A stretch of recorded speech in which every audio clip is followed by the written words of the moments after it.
Alrighty, what's up everybody? Peter Gilmore here.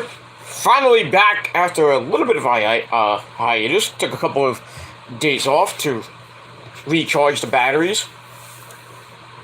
And it was a little bit sick, so that's why I didn't do any content the last couple days. But I'm back. We are live! Finally. I haven't been live since Sunday, actually. So, been a while since we've been live and in living fucking color. But we're back, and hopefully we'll be back on a hopefully semi-daily basis, but we'll see what happens with that. I will get to that in just a minute. Let me finish my intro, and then we'll get to this shindig. And that's that. Alright, so welcome everybody to another video right here on the Peter fucking Gilmore channel. YouTube.com/Peter Gilmore. Thank you all for watching. Make sure you like the video. Hit that subscribe button down below in my pants, which is otherwise known as the description box below. And as always, friend me on Facebook, follow me on Twitter and Instagram, share the video all over the internet. And don't forget to tap and slap that bell and treat it like it's your fucking bitch. Or the New York Yankees in this case. But I digress. So, hit the bell, get notified when I do a video, whether it be live or a regular video, or just whatever it is. Hit the bell, get notified. Hopefully, YouTube will notify you, and you won't miss a beat. But if you're not getting notified, then try to hit the bell again, or unsubscribe and resubscribe. Hit the bell again, turn on notifications again. And hopefully that will work. And if not, then blame Susan. That fucking cunt. Because that's what she is. A fucking cunt. And you can tell I said that. I don't care who it is. It is what it is. Alright, anyway. Like I said, been a few days since I actually did a live video. Last live video was my Death Before Dishonor review this past Sunday. After I got home from my weekend festivities with the missus. Her birthday was last weekend, so I had to get that done. I missed all the idiot trolls thinking that I neglected her and I was like on Chase's stream and other people's streams when I was not. Because her birthday was Friday, so I went out Friday night right after I finished my video leading into SmackDown. We went out like 9 o'clock at night, and I didn't get home until like 12:30 at night. That's when I did the SmackDown review, and that's that. And then Saturday night we went out again, right before 8 o'clock when the Ring of Honor pay-per-view started. And then we were at a bar, and we went out for a little bit with some friends, and then we came back and I wanted to do the review right then and there, but then I was like too tired and had drunk sex with, the birthday girl, so I had to do that, and I was just too tired to even do the review. So that was that. And then Sunday, me and the missus went out again with my parents, just for dinner, and then that was it. And then came home and rested for a little bit, and then I did my Ring of Honor Death Before Dishonor review, and then that was pretty much it. And then I did a couple of regular videos to talk about Triple H being the new COO and now head of talent relations, and now the head of creative. So check out those videos on this channel earlier on and all that other shit. So check it out. Some good content on the channel, and that's pretty much it for that. And we'll move on from there. So anyway, I hope you had a great week, everybody. I personally did not have a great week this week. I haven't had a great week. I've been sick. Not COVID-related sick. I'm just, sick. Not mentally sick or anything. I just don't feel well. And yeah, I just haven't really been feeling well mentally and physically, so that's why I took a couple of days off to kind of clear my head and everything.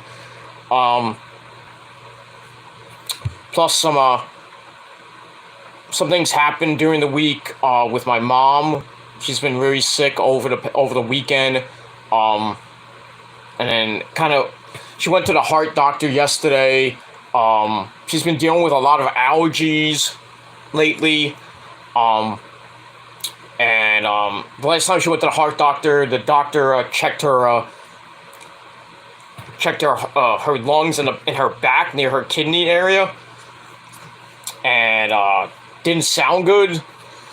So that kind of didn't sit well with me. So I thought it was like something serious, but it's not serious. Thankfully, it's not COVID related. Even though my mom's friend got COVID, so she had to take a COVID test. Thankfully, my mom, she's up there in age. I won't say how old, but she's getting there.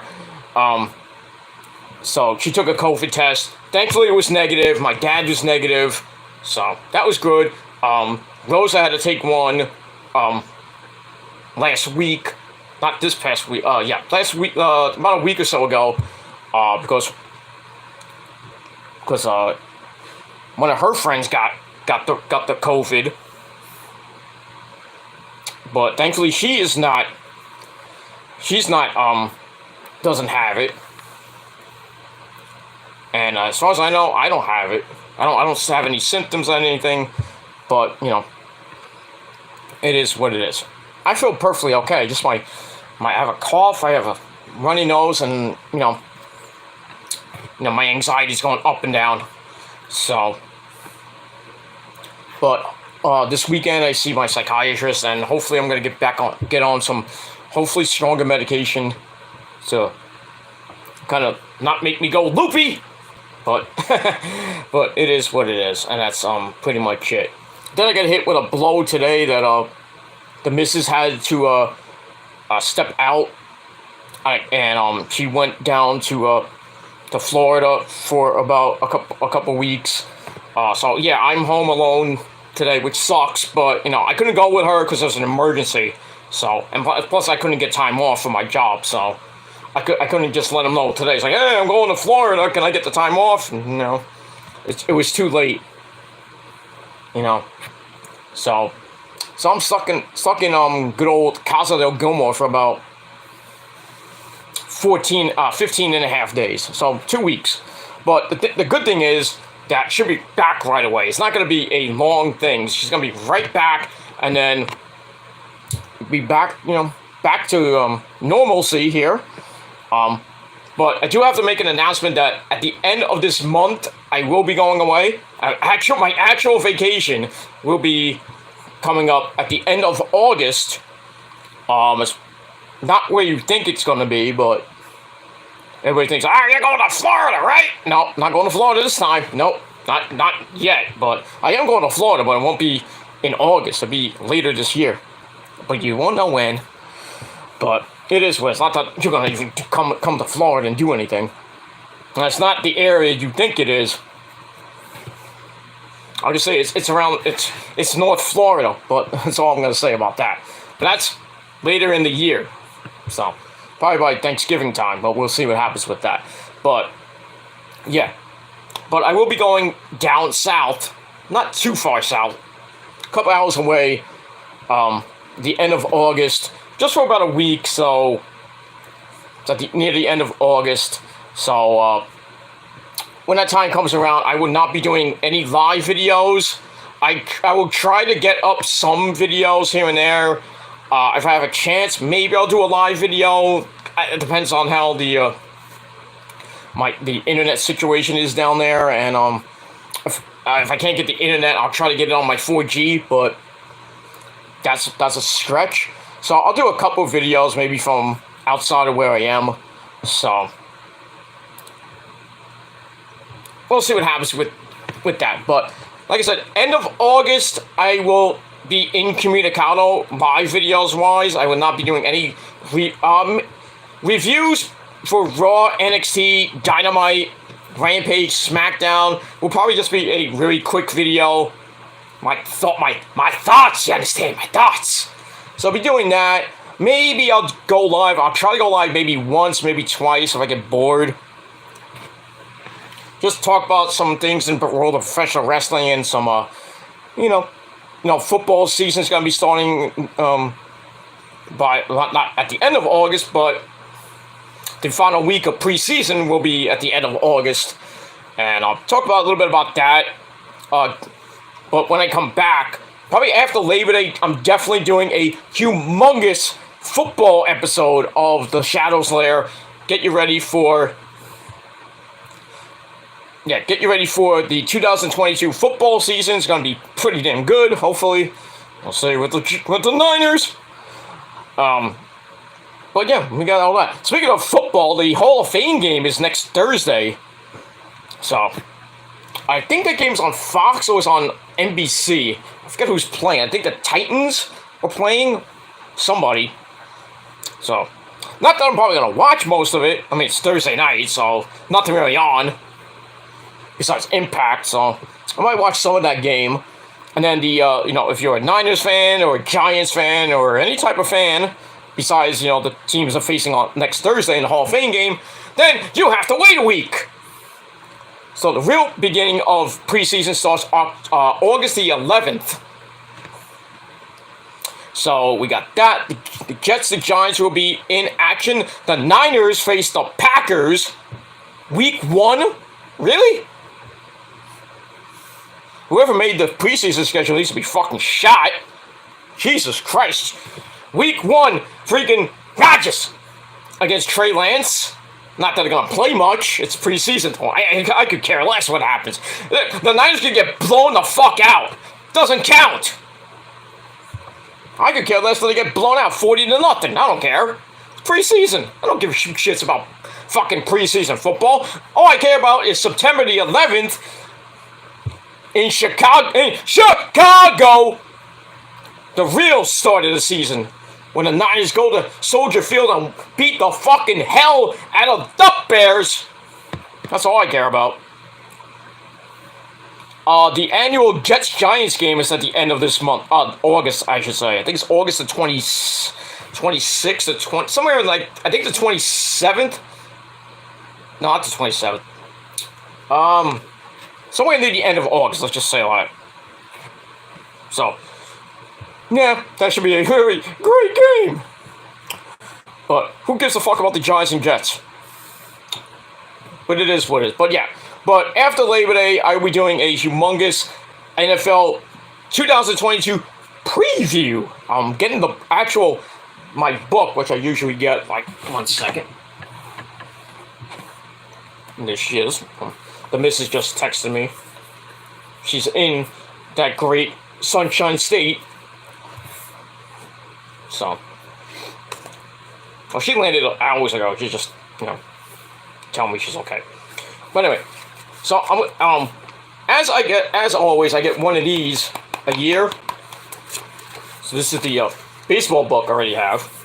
But this weekend, I'm going to get the football book. So, that'll be pretty damn nice to get that. Give you my thoughts and opinions when the season does start. So I'll have the statistics for you guys and everything else that's happening between now and, well, after the Super Bowl, and then going all the way up to training camp, past training camp, the draft, going into the start of the season. And I'll give you my preliminary picks for the divisions, and my preliminary Super Bowl 57 picks. We'll get there. Do you think the Niners are going to go?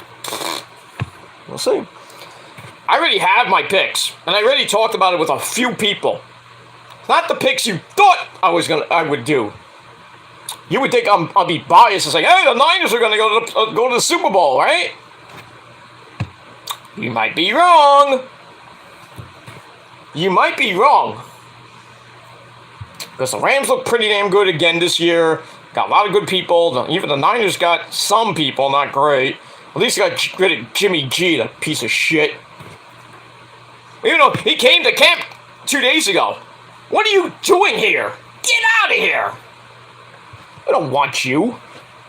Get the fuck out of here. I don't know who's going to take Jimmy G. If it's going to be the Jets or it's going to be some some team that's desperate. We need a quarterback. Cleveland. Sorry. But we'll see what happens with all that. But like I said, if you're just tuning in, I apologize for not doing any reviews this week, except the review. I'm getting to the reviews now, the NXT and AEW reviews for this week. I will be doing a Raw review tomorrow afternoon, early afternoon, so I can get ready for SmackDown and Rampage, which I will be doing Friday night.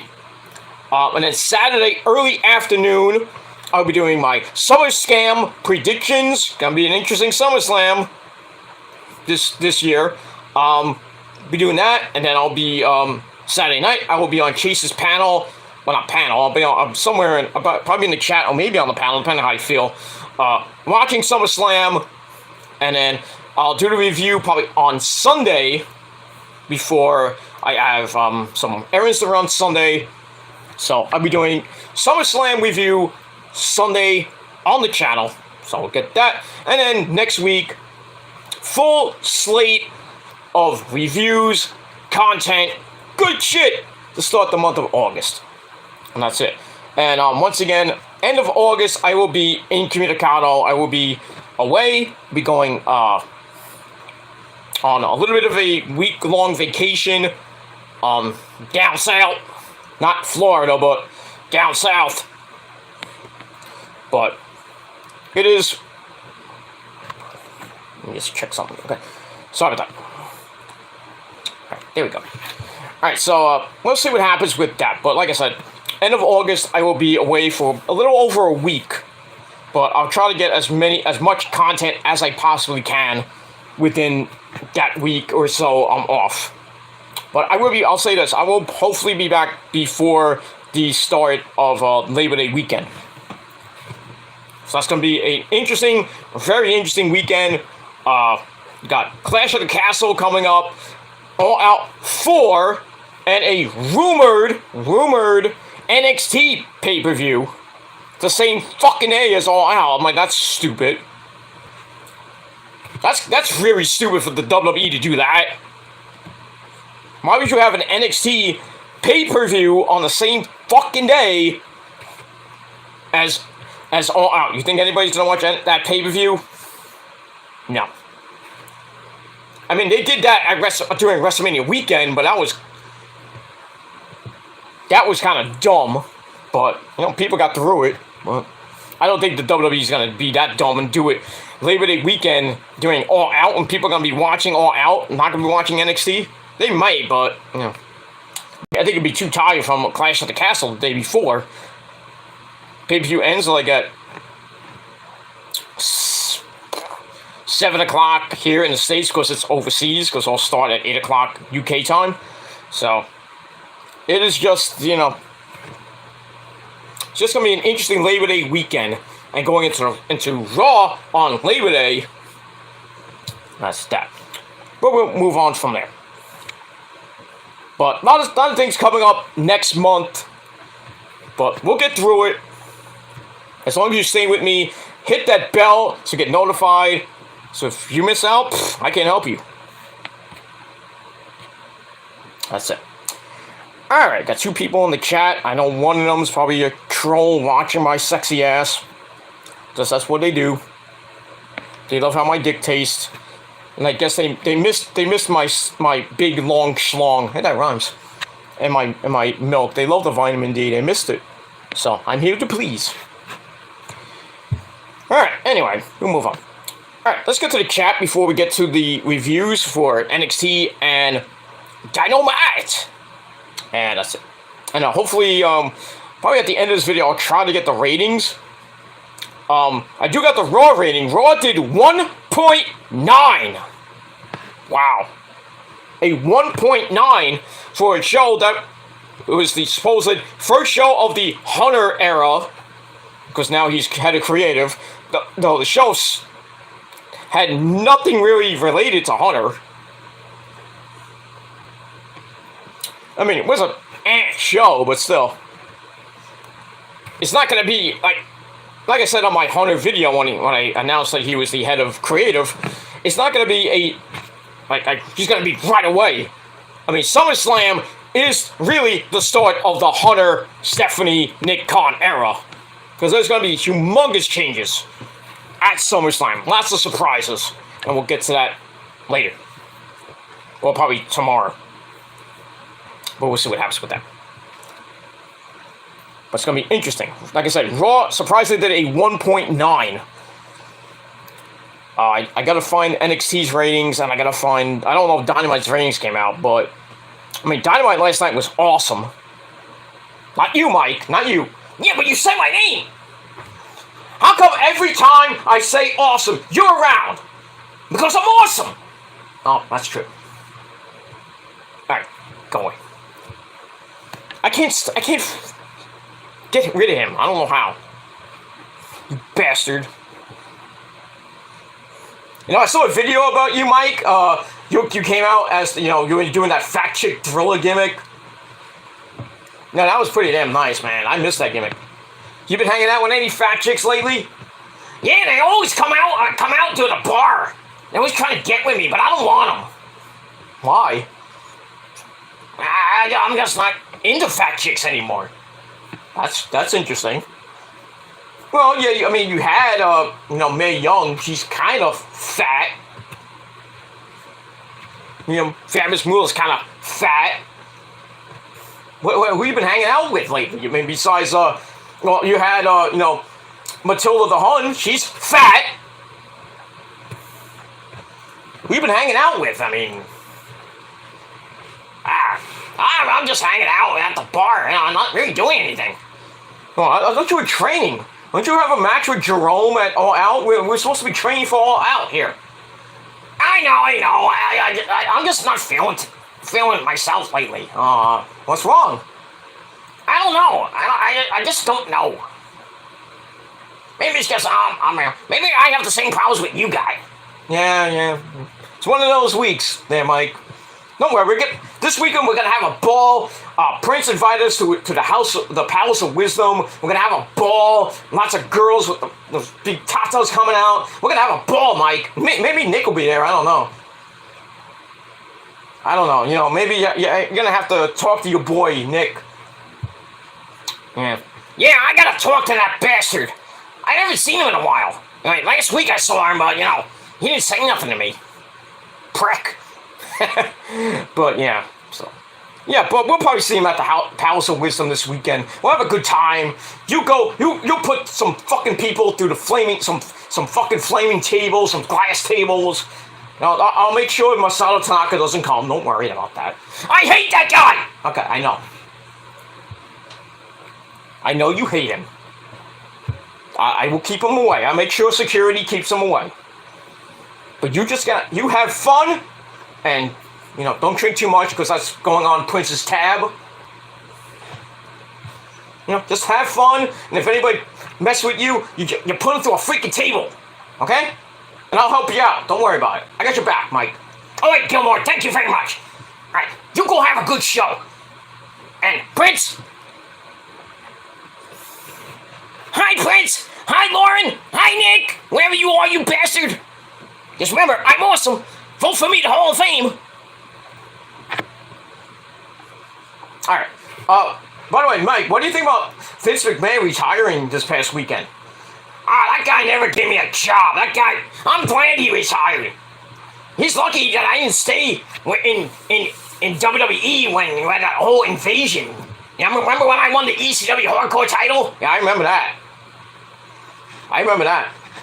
But I understand why Vince didn't sign you. You could have been great in ECW, even though this the watered down version of ECW that Vince killed in 2008. You could have been a world champion in WWE, dude. Yeah, I don't know what he didn't see in me. I don't know. I'm awesome. Go figure it out. I don't know. Anyway, go back to the gym. Go hang out with Jerome. Alright, bye, fans! Okay. That guy's a maniac. If you don't like my impressions, well, fuck you, man! I had to bring him out. I haven't done them in a while.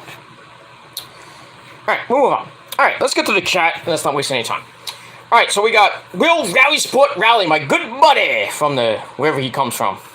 From the UK, I believe. He has a lot of comments, so we're going to get to all these comments from my good buddy. Getting up there in subs, huh, there, dude? Getting up there. Getting really close to 100. You fight the good fight, sir. You will hit that 100, hopefully by the end of the summer. And hopefully, if I'm around, if I'm not doing anything, maybe I'll come on that 100 subscriber live stream, or I'll just comment on your video, or whatever. But, yeah, subscribe to Real Rally Sport Rally on YouTube. Just check out his channel. Good stuff, man. Good stuff. Very good up-and-coming guy. Already at 100 subs. Almost. But he'll get there. When you get to 100, you're going to taste 200, 500, 1,000. Pretty soon you're going to have that community thing. So you can write posts and stuff. You know, and if, when you get to 1,000, you can qualify for monetization. And maybe if you do live videos, if you have enough actual view hours, like, I think you're supposed to have like 4,000, ridiculous amount, 4,000 real view hours or something like that, actual view hours, I think they call it. If you have 1,000 subscribers and 4,000 view hours or something like that, you qualify for monetization. You can do live shows with donations and stuff like that. I don't need that shit. Oh no, well, not on this channel, but on my Kill with Demons I have 1,000, but my view hours, which should be over 4,000 by now, but see how YouTube loves to fuck with people? Like, smaller channels like myself and you and Chase and everybody else like that. I mean, I would love to have, like, super chats and stuff like that, Streamlabs and shit like that, but I don't need it. I don't need the money from YouTube or, get donations. That'd be nice and dandy, but I don't need it. I could be 10 years from now, I'll finally get it, and then I'm like, I don't need it. I'm like almost 60 years old. I need money. And I got a job. These people still don't think I have a job. I proved that yesterday. That I actually have a job, because I was actually with some friends in the music business, working on some tracks and stuff for the new album. So, told you, don't stay home and work all the time. I have meetings on Zoom. I actually have to go to the city. And I have money too, so. And no, Rosa is not my caregiver, and she doesn't do that. She has a different job. But it is what it is. That's it. Don't care. I don't care what you mindless pussies think. It's like you can't get pussy. But anyway, Real Rally Sport Rally's here. Says, hi Pete, finally I caught you live. What's up? Well, what up to you too. True. What are you drinking tonight? As always, you know what I'm drinking. Just regular Pepsi today. Because I've been, like, fucked up a little bit. But those of you just tuning in, the reason why I haven't done live shows in a while, except for up until tonight, I've been a little bit under the weather, and I had to take some time off because I had to help my mom out because she's not doing well. But she's getting better, thankfully. She went to the heart doctor, and she has some really bad allergies, which are just weird. She's allergic to oak trees. Deander, I never heard it. What is Deander? I thought it was deodorant.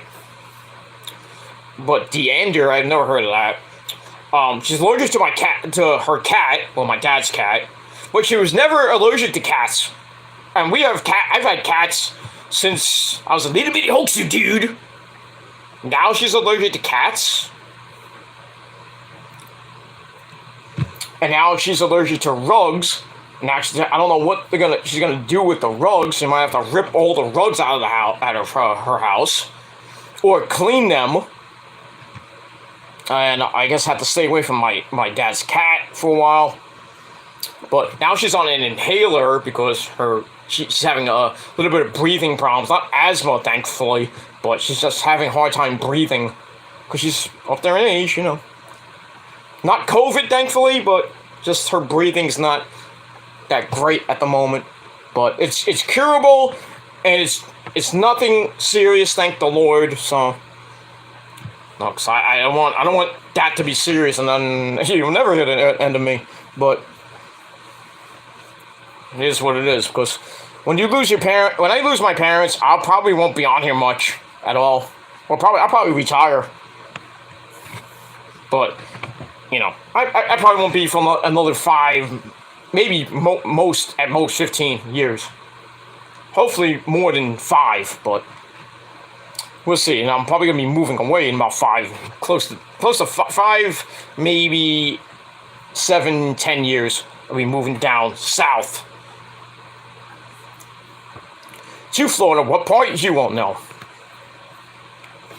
Not that it matters, because nobody can debate me. Nobody can actually really come to my face and do anything. 2 people tried and 2 people failed. We all know who the last one was.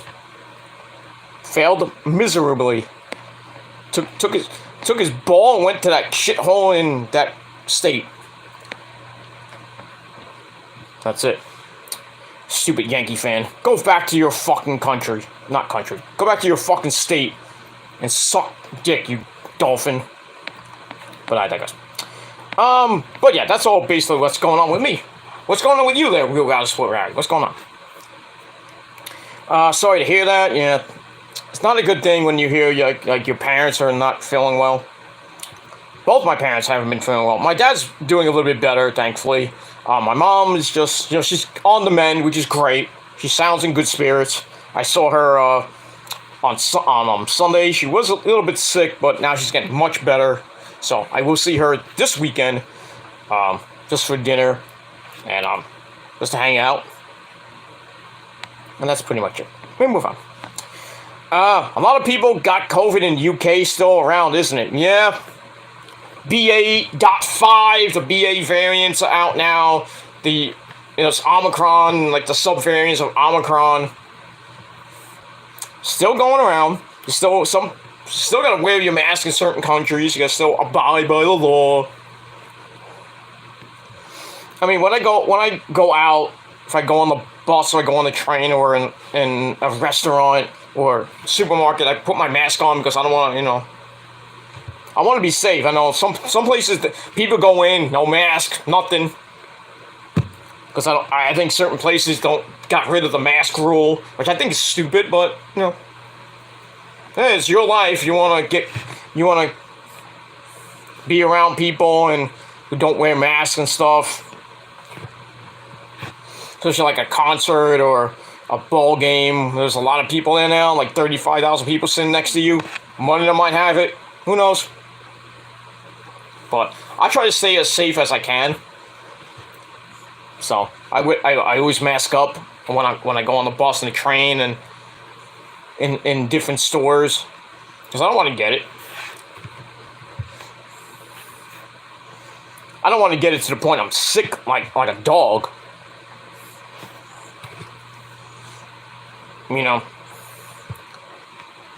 Thankfully my Rosa didn't have it. My mom didn't have it. My dad didn't have it.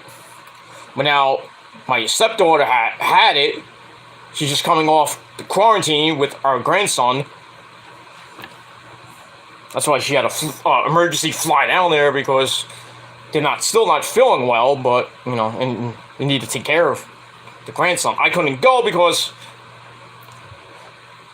as always, I hate last minute things. It was like 2 days ago, I probably would be in Florida right now. I'm not talking to you people. But that's what happens when you have last second things. You can't get out of it. But I mean, I don't care. I don't care. I got things to do. I'm preoccupied with the wrestling cat. And I did go out today with my friends, so, well, after work, so went to a like happy hour bar, just had a couple drinks and then came home. Now I'm talking to you, sexy people. Well, some of you are sexy, but some of you are not. Some of you need the blue chew. Of course, you got tiny cocks. But I digress. Yeah, but yeah. Omicron and this fucking virus is still continuing, and I don't think we're gonna see a way out of it. I think we're gonna probably get more variants in the future. We're never gonna be returned to actual normalcy. Sucks, but you know. At least I finally went back to indie wrestling this past May. I'm going back in August in a couple weeks actually. 2 weeks from Saturday, I'll be back at WOW, and then the week after that, I'll be at Outlaw Wrestling. So Prophecy will be back live in August to meet you great people. Although certain people we don't want to meet. We don't care. Stay in your state.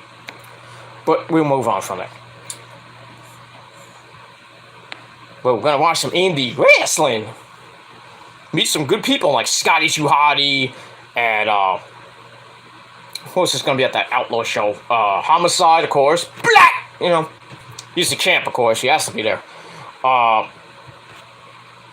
I think Jacob Fatu is gonna be there. Not Afro. What's the other guy's name? Afu Anoy, I think, is going to be there. I forgot. One of the Anoy brothers. You know who that family is. Roman. But, yeah, some good stuff coming in the next couple weeks. Some good wrestling. That only the New York area can give to you. That's it. Blah, blah, blah, blah, blah, blah, blah. Let me move on. Alright, I thought I had it. Nope. Hay fever cough. Well, I hope you're feeling better. Hope you have a nice time on holiday. Be awesome. I'll always be awesome, but I can't be like Mike awesome, you know. That's right, you can't be like me, Gilmore. Shut up, Mike. I know I'll never be like Mike awesome, but I'll have a good time when I go away at the end of August. Good time. Good time with some good peeps. Hey, maybe I'll go. I'll do something down where I'm going, but we'll see. No videos for a week or two then. No, I'll try to do a couple videos while I'm away, but most of the time I'll be in vacation mode. But when I have some free time, I'll try to do maybe a little bit of a live video, or maybe just do a video just to shoot the shit, talk about Raw, SmackDown, give me my thoughts about wrestling and sports and how my vacation's going. But we'll see. You should be on vacation. You should be worried about your vacation. You should be going live and doing all this. Yeah. Shut the fuck up. I can do whatever the fuck I want on my vacation. You don't like it? Suck my dick. That's it. Sorry about all the comments. It's fine. It's fine. I don't care if it's just you, dude. I don't care. It's two people, and then the other person is probably just jerking off. With his tiny wang. Who should be working, but he watches... These people watch me while I work, while they're working. Or they're sleeping. Or whatever they're doing. In the different parts of the world. No fucking lives. It is what it is. Alright. My Saints gonna be awesome this year. Can't wait. Possibly. Possibly. You had Quan Alexander, former Niner, by the way. Now is going to the Jets. Just read it today. So that Jet defense is going to be pretty damn lethal this year. Not lethal, but, you know. Not Jay lethal, but... Jets should be interesting this year. Not going to win anything this year, but... You never know. Giants ain't going anywhere this year. I'll tell you that right now. I think the Daniel Jones experiment probably be his final season as a Giant. I'll tell you that right now. We'll move on. Patriots fan Pete, I forgot. Sorry. Who cares about the Patriots? Nobody cares about that team. Patriots are rebuilding. I still don't understand why Big Bill Belichick is still the head coach of that team. Can't you just fucking retire? Like Pete Carroll of Seattle. You're like 60, 70 years old. Retire. What are you doing on the team? Get out of here. Enjoy your retirement and collecting Social Security. Or be an analyst. What it is what it is. Some of these coaches just don't know when to go away. Kind of like Jerry Jones, the owner of the Cowboys. That guy's like 90. How about them Cowboys? Ain't doing good there, Jerry.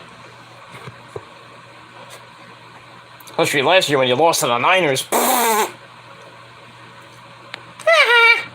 We move on. Blah, blah. That's cool. You chat about NFL too, Pete. Cool. Love NFL chat. I talk about everything. NFL, hockey, baseball, a little bit of basketball, not too much. I really don't watch much basketball these days, but I did watch the NBA Finals. When Golden State beat the Celtics.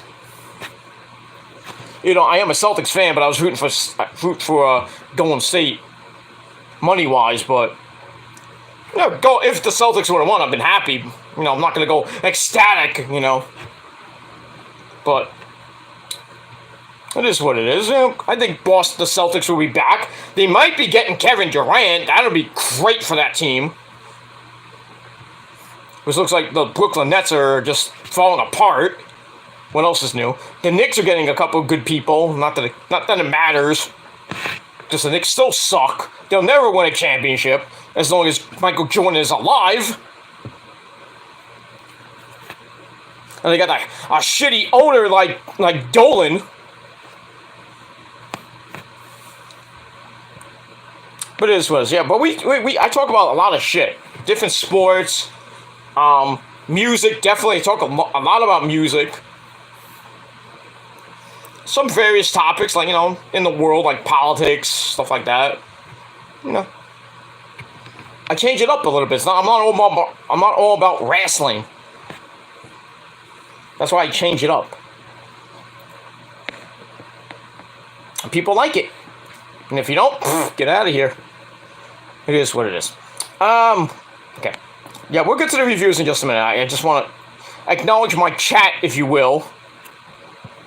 Because that's what certain people do not acknowledge their chat room. They know who they are. But it is what it is. Where are we? Nope, the Rams, I think, going to Super Bowl, or the Bills with Josh Allen, really good. Alright, you got me there, dude. You got me. I was talking to, one of my good friend of mine that I talk to when I go out. Yeah, we kind of agreed it's going to be the Rams and the Bills in the Super Bowl next year. The Bills look pretty damn good. They don't win this year. Because I think the Mahomes era is gone in KC. They always choke in the playoffs. Except for that one year they told the referees to, not call any calls on the Niners. The Niners a couple years ago. Broke my brother from another mother's heart. You know who, that guy right there. But it is what it is. Mahomes isn't the same anymore. And the really other major powerhouse, Baltimore, stinks. And the Bengals, the Bungles, I should say, the Bungles, I think Joe Burrow got hurt. Uh-oh. That's not good. So I think the AFC is going to come down to the Buffalo Bisons And then the NFC is probably going to be either Brady, which I don't want, or the Rams going back to repeat, which I don't want. I'd love to have the Niners in there. They might be a wild card team, but I think the Trey Lance experiment will probably just run its course. If they get to the playoffs, great. They're not going to make it till the NFC title game or the Super Bowl, unless they get really, really lucky, but it is what it is, and we don't know what's going to happen with Debo. I haven't seen him in the last 3 days of training camp yet. They're working on a deal. Hopefully we'll get it done. Kyle! Not that Kyle, but you know who I'm talking about. Kyle Shanahan. Get a deal done, you sons of bitches. Give him the money he wants. And then while you're at it, get rid of Jimmy G. You save some cap space so you can maybe negotiate with Kittle and Bosa, because they're going to be free agents after this year. And you need to sign them, because I think without them, the Niners look like a freaking JV team. Even though they have still have a good defense. I still don't understand why they cut D Ford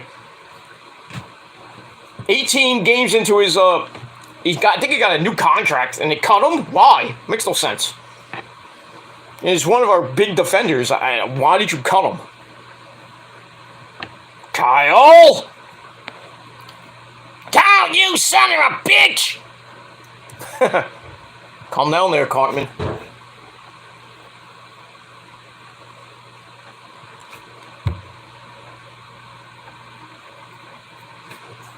But, my legs. It is what it is. Well, that's it. Alright, I gotta use the bathroom for a second. I will be right back in 2 short minutes. Alrighty, we're back. We are live once again. We're back, motherfuckers. Did you miss me? Yes, you did. But we're back. Alright, we got a lot of comments. Still got a lot of comments, but we're gonna get there. Yeah, but back to what we were talking about. The Rams and the Bills probably will meet in Super Bowl 57 next year. And we'll see what happens with that. I hope they have a better freaking a good halftime show. Last year was good. We know it. Eminem, Snoop Dogg, Mary J. Blige, and 50 Cent, Dr. Drizzy. That was pretty good. That was a good halftime show. Didn't care too much about Kendrick Lamar because he stinks. But hopefully next year they'll get somebody good. They'll never get a metal rock act. I think those days are history. But the idiots that pick these people to be in the halftime show, or they just want to have pop acts, So maybe next year we'll get, maybe Cardi B and Doja Cat, or Megan Thee Stallion. Maybe they'll sing WAP. I don't know.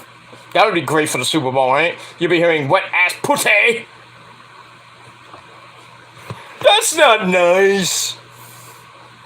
There's kids in the audience. Fuck, they gotta learn sometime. But yeah. Then again, you could get Lady Gaga again. That was pretty good. We'll move on. Okay, back to some wrestling. Let's get to some wrestling now. I was looking forward to Riddle, Seth. Nope, not at SummerSlam anymore. Well, yeah, that news came out, I think it was yesterday or today, where Riddle was taken out because of some type of injury that he got during Raw. It was a storyline injury, not a real injury. That kind of sucks for all you people that like Riddle and everything. So now Seth Rollins is without a challenger, and he was kind of bad-mouthing WWE. He says, you can't have, says, I guess I'm going to sit on the sidelines for SummerSlam. You forgot about AJ Styles, too? How about AJ Styles versus Seth Rollins at SummerSlam? Because now Seth Rollins has one of those mystery opponents, like he did at WrestleMania. I hope this isn't a theme. Like every major pay-per-view, Seth Rollins his original opponent, like, either is not there or gets injured or something like that, and then Seth Rollins has a mystery opponent at Survivor Series. I hope not. But a lot of people saying, who's going to be this mystery opponent? People think it's Bray Wyatt. Probably not.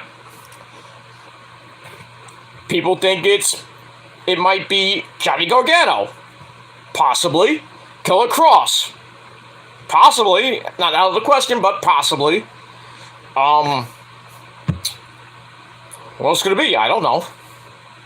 Well, it's not Cody Rhodes. I don't think. I doubt it'd be Cody. Why would it be Cody again? Cody hasn't been cleared yet. And we're 2 days away, so unless like a miracle happens, like Cody's back, he's fine, he's medically cleared. Not gonna be Cody. Probably won't be Edge, because Edge is coming back at SummerSlam to fuck up the Judgment Day. So it's not gonna be Edge.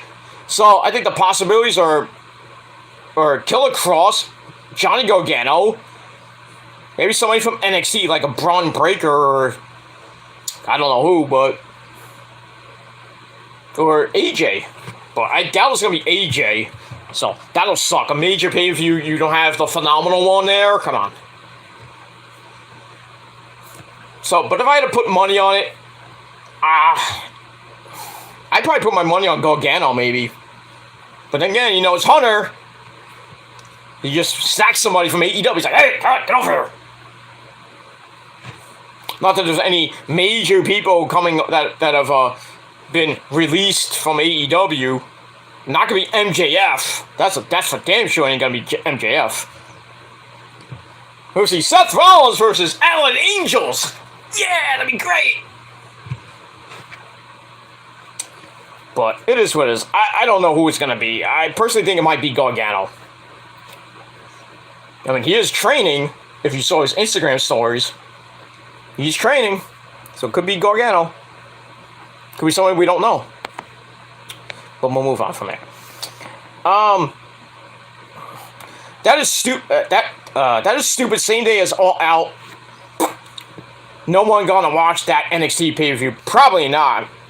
Probably not. That's a stupid day to have it too. Because you gotta put it on at 12 o'clock to about 3 o'clock, and then at 7 o'clock you got the buy-in for All Out, and then All Out's gonna be from 8 to 12:30, 1 o'clock in the morning. So everybody's gonna be tired. Plus it's Labor Day weekend. A lot of people will be out. But we'll see. And that's it. Where are we? Alright, we got the Shadow Queen. We got the Queen in the chat, finally. Lauren's here. And you thought she was a sellout. Oh, she's talking about that guy. I won't say his name. We all know who it is. Oh, she's in other people's chats. Tell him to get views and subs. She's turning on you. She's a turncoat. No, Lauren's my faithful queen. And who gives a fuck if she's on some bald-headed schmuck's fucking video? Nobody gives two fucks about that guy. So what? He gets 300 fucking views. People watching on his fake dead channel. Nobody cares. He's still a piece of shit. I personally don't care. I don't care where Lauren goes or where Prince goes. If they want to chime in on his little boring as fuck video. If Lauren wants to do it, that's fine. But I don't give two shits about you know who. I could care less how many people he has on his boring as fuck live streams. I don't care. I don't care how many fucking views he gets. I don't give two shits. Not the same guy from 2012, 2015, where he was getting so many, 10,000 views. Now he can barely get 4,000. Barely. And me, I personally don't care if I have one person, 3 people, 5, 10, 20. I don't care. I'm just doing it for me. If you can't handle that, then then you mire in your own misery with your boring as fuck dead channel, and you only get five fucking views on a gaming stream. That's just sad. Because nobody watches your shit. All the views you get is off the Prophecy's name. So, you're welcome. So that's the only views you're gonna get.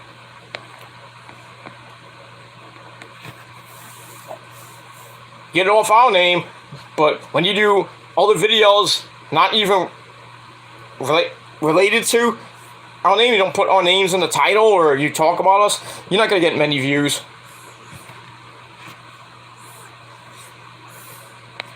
It is what it is, and that's that. And move on. But great to see Lauren here. That's all I gotta say about that.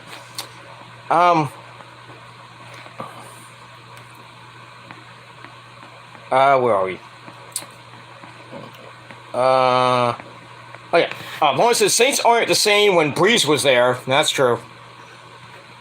Even when now that Drew Brees is retired, that Saints team is way different. I don't even know who their quarterback is. Might could kill us. That's that. Okay. Real Guys says True Queen Lauren. Jameis Winston. Crap. I know, don't worry. Jameis Winston's not the same guy that used to be on Florida State. Is what it is. Same thing when it was on Tampa Bay too. Was he on Tampa? Well, I think it was on Tampa Bay. But fuck him. Fuck Jameis Winston. Fuck him. Real Guys says, I'm not a troll, Pete. Ha! I never said you were. Easy. Tranquilo. Like Andrade would say. Or, Naito! By the way, the G1 is still going on. Whew, I love it. I love it. It's doing pretty damn good. Good matches here and there. Move on. Lawrence says, I thought Hunter was going to open the show. Yeah, a lot of people thought that he was going to open Monday Night Raw. Yeah, he might open SmackDown this Friday night. I doubt it, but you never know. It was a surprise to see Stephanie on Friday Night SmackDown. With the announcement that Vince retired. Stephanie, of all people, comes out. Why couldn't Vince just come out? And it's like, I'm retired. You retired my ass, but, good, done, get the fuck out of here. You know what Vince McMahon got? It's a Spanish archer. Get out of here. If you don't know what a Spanish archer is, look it up or go watch the Def Leppard behind the music. You know what the Spanish archer is. But we'll move on from it. Yeah, but with Hunter, I'm happy Hunter is now head of creative, but we probably won't see any changes till SummerSlam. And then probably the Monday Night Raw from Houston, which is going to be Houston on Monday night. I think that's when we're going to actually see the start of the Hunter era. The Hunter's Stephanie McMahon era. The McMahon-Helmsley era comes full circle now. We'll see what happens with that. We'll move on. Anyway. Real Guys says 1.9 million. Wow. Usually 1.5 million, isn't it? Probably because Triple H in charge of creative. Yeah, a lot of people watched it because they were thinking that, they're going to see new stuff. That we're going to see what Hunter's going to do creatively. Really didn't do much. It was really nothing. Just the same old boring 3-hour show. But there were some elements that were kind of, interesting. But I think the full change will be starting Saturday at SummerSlam, and then Monday Night Raw and SmackDown will change accordingly over time. Not gonna change automatically. It's like, next week's gonna be at 2.5. No. But with Hunter, and he's got those ideas. Gonna be Bobuscus news. Stephanie's the CEO. She sees over me. She could fire me. She could, she could fire you, Hunter. You know, you keep it up. But yeah, 1.9 was kind of was shocking to get 1.9. I thought it was gonna get at least a 1.6, which they've been doing 1.5, 1.7, stagnant area, you know, right, dead flatline almost. Still, but we'll see what happens with that. Bowen says, "Don't forget New Jack, motherfucker." Jerome, get away. Go smoke your crack, motherfucker.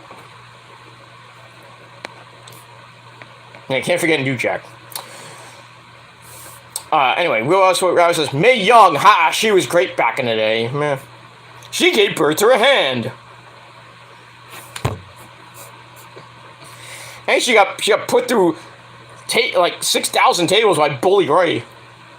80-year-old Mae Young getting put through a table. She should have been dead. Any real 80-year-old person probably would have been either severely hospitalized or dead. But it's Mae Young, so. Hall of Famer, Mae Young.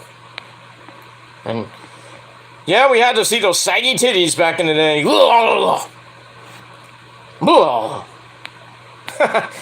on.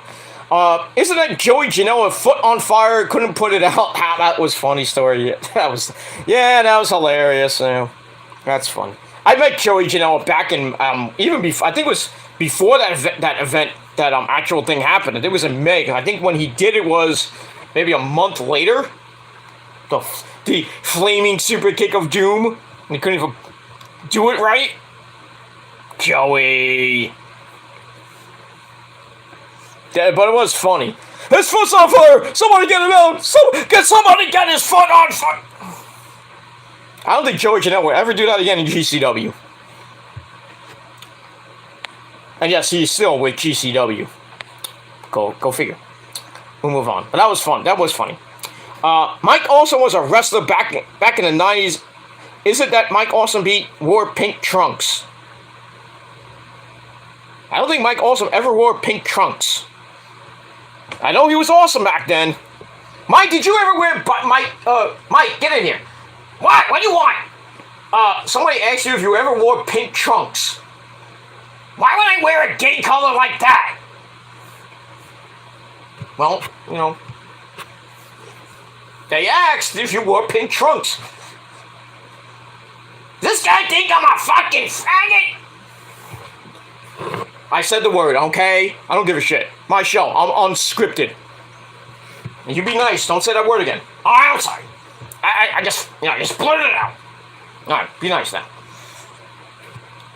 But no, I am not, I never would wear pink in my life.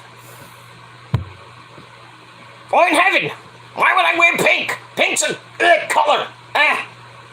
Yeah, but Pink Floyd, they have pink in their name. They're awesome, like you. I like Pink Floyd. Alright. But yeah, there's your answer. Mike Awesome never wore pink back in the 90s. Maybe you're thinking about somebody else named Mike. I don't know. But, yeah, Mike Awesome was a legend back in the day. Damn, we got a lot of comments. I love it.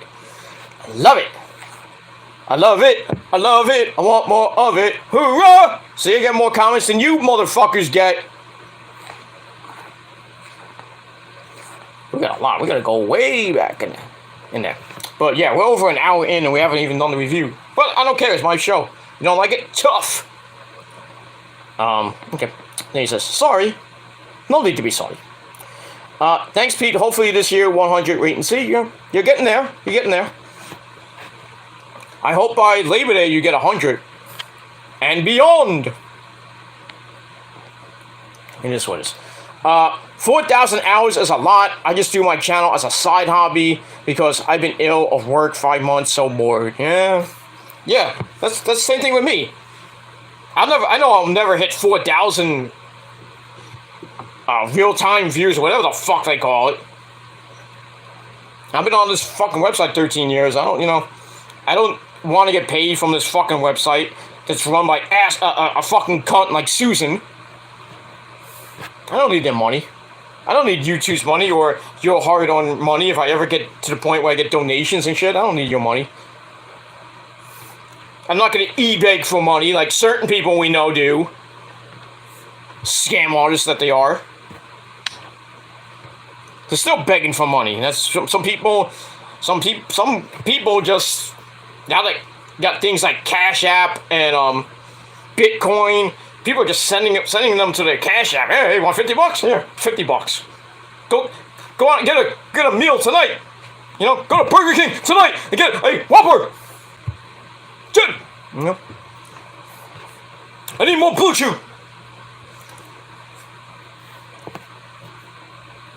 I gotta pay my bills.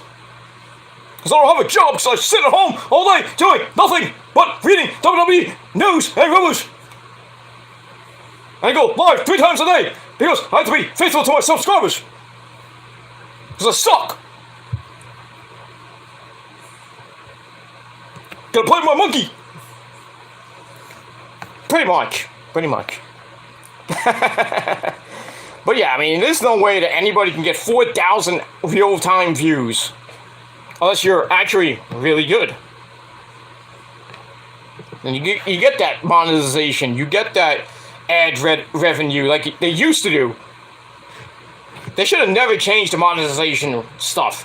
They should have never changed anything on YouTube from back in the day, you know, when they had the webcam feature. The video reply feature should never have been taken out. The message feature never should have been taken out. Oh, he lost power for a second. Uh-oh, that's not good. Well, it'll suck because I have my notes on my computer, and if I lose power, I can't read my notes. I'll just do a shit, you know, have to redo everything, and I wasted an hour. But sometimes it goes on and on, because, you know, it's the heat, daytime heating, 78 degrees right now at almost 9 o'clock. But hopefully we won't lose power, hopefully, because I gotta charge my phone. If I can't charge my phone, I can't talk to the missus. That's not good. Move on. But yeah, that whole thing with getting monetization and getting, you know, be able to use donations, and then if you hit 1,000 subscribers, you get to use the community tab and everything. Stupid. That you have to run through hoops to get through everything. Why can't they just give it to us? Like they used to do back in the day. They had to change everything. We had to make a Google account so we can just use this goddamn platform.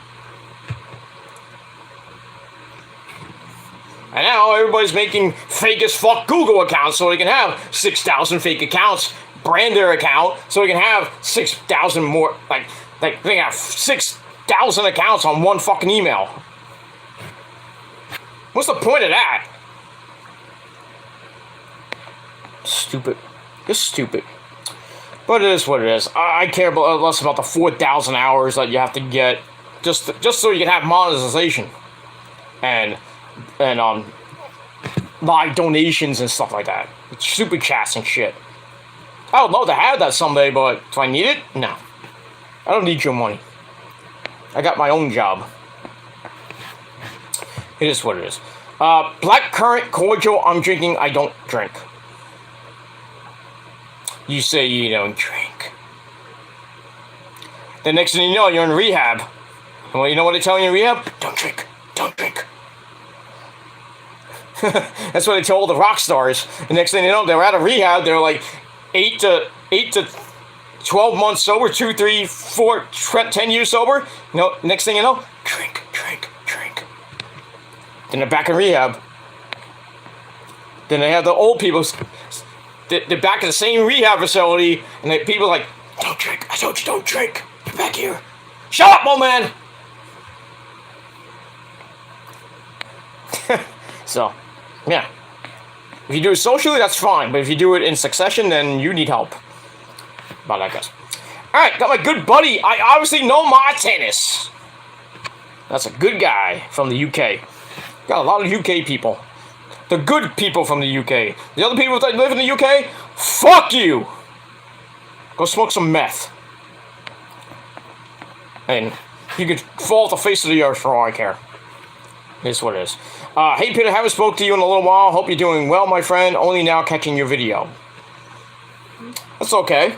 Like I said, I've been doing well that well, but I'm getting there. I'm getting back to normal. You know, just having some personal problems I have to getting a hold of. You know, with my mom being sick, and now you know with Rosa's emergencies that she has to go to. That I wish I could go with her. You know, but you know, she has these things at the last minute. They just pop up at the last minute. And I'm like, well, I can't go with you. I have to stay home because I gotta make the money that you wish you had. So I just can't go. And you know, next thing I'm on a plane. I could have been on a plane today. I could have clocked in. Can't clock in. What? I said, you didn't let us know. You're getting trouble. No, I don't want to do that. I don't want that because I gotta make my money. Gotta pay for my bills and my and everything I gotta pay for. So I don't want that. But yeah, so it is what it is. You know, I'll get over the little bit of time off that I'm gonna be alone for a little while, like about a few days, and then the missus is coming right back. So she'll be back by early next week. So I said 2 weeks, but now it's she let me know now it's gonna be like 3-4 days, so I should be right back. So it's good. But I digress. We'll move on from that. But hope you're doing well too. That's cool, going to watch a wrestling show. Yeah.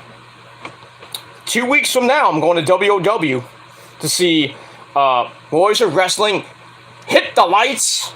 Gonna have Allison Kay and Marty Bell of the Hex gonna be in action. Marty Bell's taking on Jade for the Warriors of Wrestling Women's Championship. Allison Kay's taking on Mr. Darius Carter, former I believe 2 or 3 time heavyweight champ. It should be interesting. Angel Ortiz, we all know the Ortiz, not the different Ortiz, but Ortiz of the Blackpool Combat Club and LAX, we all remember that. He will be there in 2 weeks. He's taking on Joe Ocasio, the Warriors of Wrestling heavyweight champion for the title. That should be interesting. Great to see. I would like, great to meet. It'd be nice to meet, Mr. Ortiz. Just don't hit me with your mad ball.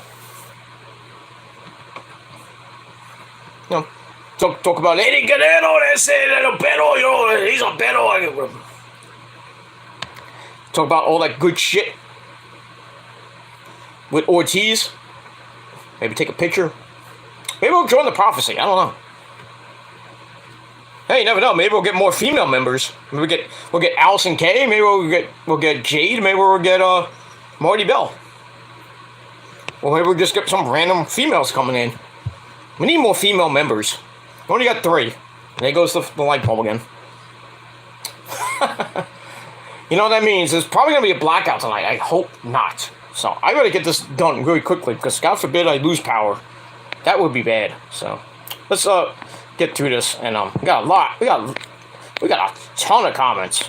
I'm gonna try to get through everyone quickly, and then we're gonna speed through this NXT AEW review, and then we're out of here for the night. Then we'll get ready for tomorrow, for Friday night, for Friday. Yeah, but yeah, 2 weeks from today, I'm going to WOW. The week after that, Outlaw Wrestling to see Scotty 2 Hotty and Jacob Fatu and some Homicide. Good people. That's that. And that's that. There's still people who think this virus is fake, which is mind-boggling me. The news outlets in the beginning would exaggerate and inflate the statistics to fearmonger people. That's all. You are fake news. Pretty much. Fake news. And don't forget, the midterms are coming up, and then there's stories about Donald Trump possibly returning to the polling stations and everything, running for president in 2024, and a lot of Democrats and Republicans don't want him there. Pussies.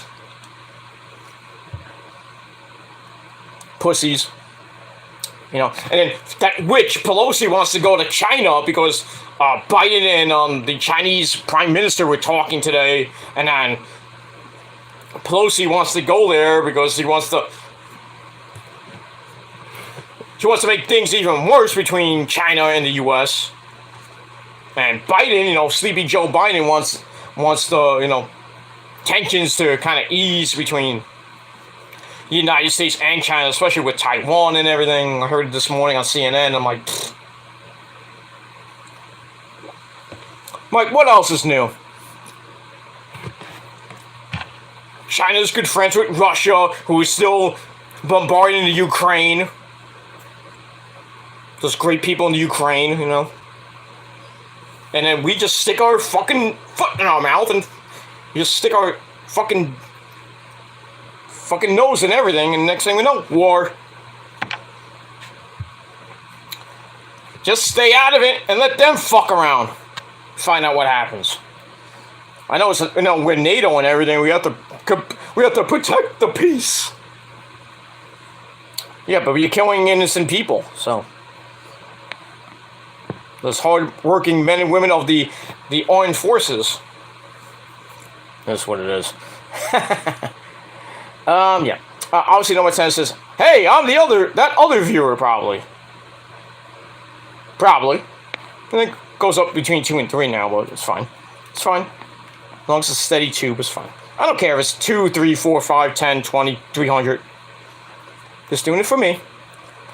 Will Rouse says, interesting to see Russell Wilson at Broncos camp this season. Everyone's saying he lost it. Not good anymore. I think he's better than crappy Winston. Yeah, he's way better than Jameis Winston. I guess who his wife is? Sierra. You know who she is. The goodies chick. My goodies, yeah.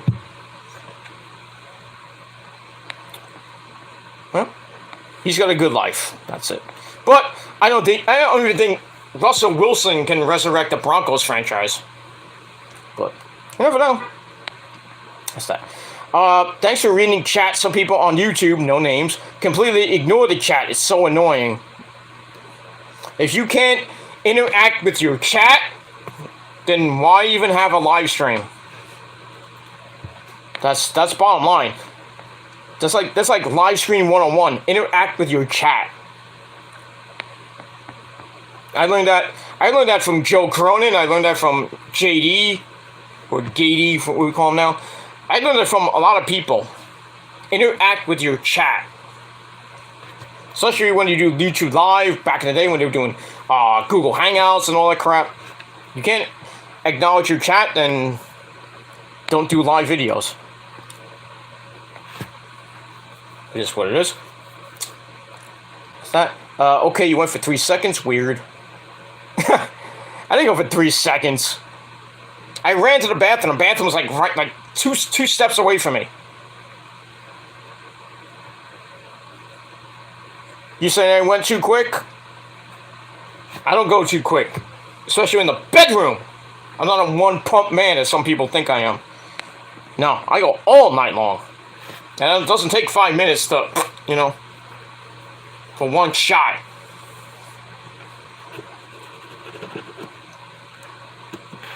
That is what it is. You can't prove it either, so. Unless you want to physically come and see me give the vitamins out. Then again, I might look gay to you, because you'll be looking at my sexy ass fucking my girlfriend, and you're like, ah. It's like, see, this is how you get it done! You tiny little fucking blue chew cocks. Because you can't please a woman like I can. I hate to brag, but it's true. That's what it is. Alright, I obviously know my tennis says I completely agree. Some people take the live chat for granted when they get bigger. We know who they are. We know who they are. Any matches looking forward to for SummerSlam, Pete? I literally forgot that it was on this weekend because I'm so used to it being on around mid-late August. Yeah, I'm surprised that it's July 30th and not like August the 24th or something like that. But they want to do it early so they can have the hype going into Clash of the Castle, which I guess is probably going to be a yearly pay-per-view now. Who knows? Who cares?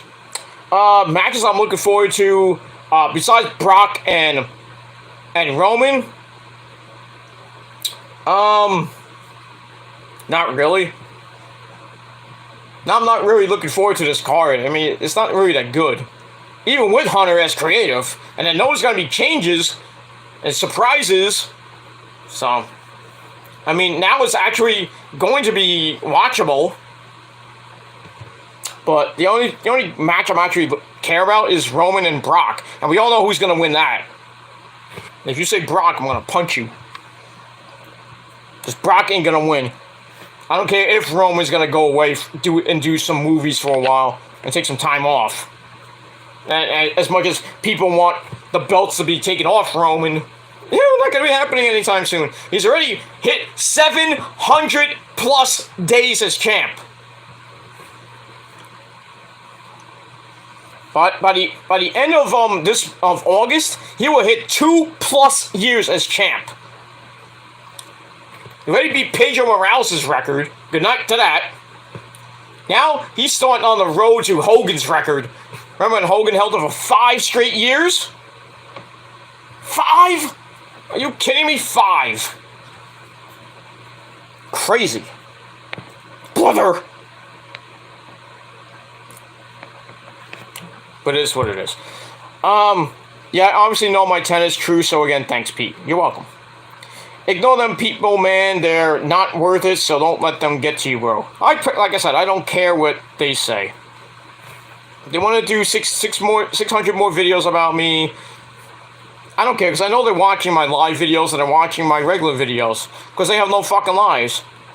They should be working, but yet they're supposedly working, and all they're doing is probably washing dishes at IHOP or doing something else at a retail job, or they're on their lunch break or their dinner break, and they're like, oh, let's see what Gilmore's doing right now. Oh, he's live. Let's go watch him for about 2 seconds. Or to watch the entire thing. They'll stay for another hour or two watching me, and then they get home, and then they'll like do a video, they'll clip it, and then they'll edit it up, and then they'll make some retarded video. That's what they do. Because they're retards. They're retards, they can't debate, they can't fucking do a regular video, and all the views they get is clout. One guy has 3.4 thousand views on a really garbage retarded video, which basically is slander because makes claims that I'm the P word. Still going on about that. Went from 100 to 3,000. You know what that means? Clout. Because they probably shipped it off to other, like Reddit or different websites. That's how they get all that 3.4. But has anybody came from those communities and said anything to me about it? Nope. Because it's not true. Because the video itself is full of slander. Not my picture. I never talk to an underage girl on Facebook or on Twitter. Because putting my picture from my Twitter, which is illegal, putting it there and trying to frame me, and guess what? I debunked everything. So they're looking like jackasses. But enjoy your fake views and your clout. Because you'll never be like me, because you'll never be on my level. Oh, you'll never be on you-know-whose level. I don't give a shit about his level. You know what his level is? Like his cock, very small. His level is small. My level is humongous. I don't care if a certain dolphin did a video, but I was like, oh, man, Sean, well, I said his name. If someone, if he has like 85 million views and 121,000 subs, nobody gives a shit, because we all know those subs are fake, and those views are real fake. Combined on all my channels, 2,200 subs. And viewership-wise, I think it's like, over 250,000, I think. I mean, not that I care, but I'm real. He's not. I don't e-beg. He did. I don't show my cock. He did. He doesn't have an underage girlfriend. I don't. My girlfriend's older than me. I'm married. He's not. I have a job. He doesn't. No matter how many views, he might get 200 people in his chat. Nobody cares. Because he buys likes, buys subs, buys comments. Not one person in there is probably real. Not that many people in his chat are real people. But like I said, he's been irrelevant since 2019. And it will be irrelevant for the rest of his goddamn life.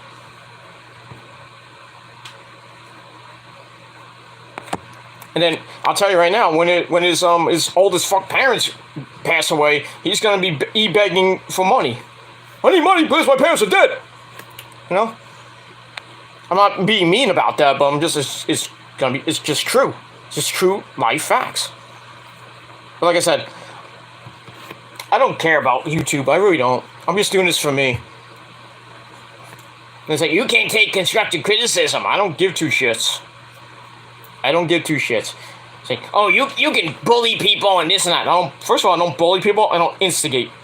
I just give my opinion. If I'm in Chase's chat, he's talking about Dolphin Boy, and I feel like saying something, I will say it. Because you cannot take my freedom of speech away. No matter how hard you try. Because you're not going to do anything. You tried and you lost. And you will do it every other time you try. When I try again, you'll lose again. But I care less about these mongoloid dick riders that continue to ride my dick, and the other members of the Prophecy's dick too. But it is what it is. Alright, move on. We got a lot. We're gonna continue on. And this goes 3 hours. I don't care. I'm just shooting the shit on a Thursday night because I got nothing to do. I could be doing something else, but, you know, I choose not to. Where are we? Okay, here we go. Just do your own stuff, Pete. It's cool. Don't worry about Muppets. We call them in UK. Yeah, we call them Muppets here too. Certain people we call Muppets. We call Marks. We call dumb fucks. But yeah, they look like Muppets. Certain Yankee fans we know. By the way, how clean is it in the Bronx today? It was so clean today after what the Mets did the last 2 days. Whoosh, whoosh. Swept those skankies out the building. You know, Scherzer should have pitched a fucking shutout if David Peterson would not have came out of the bullpen in the 8th inning, because he's not a bullpen guy.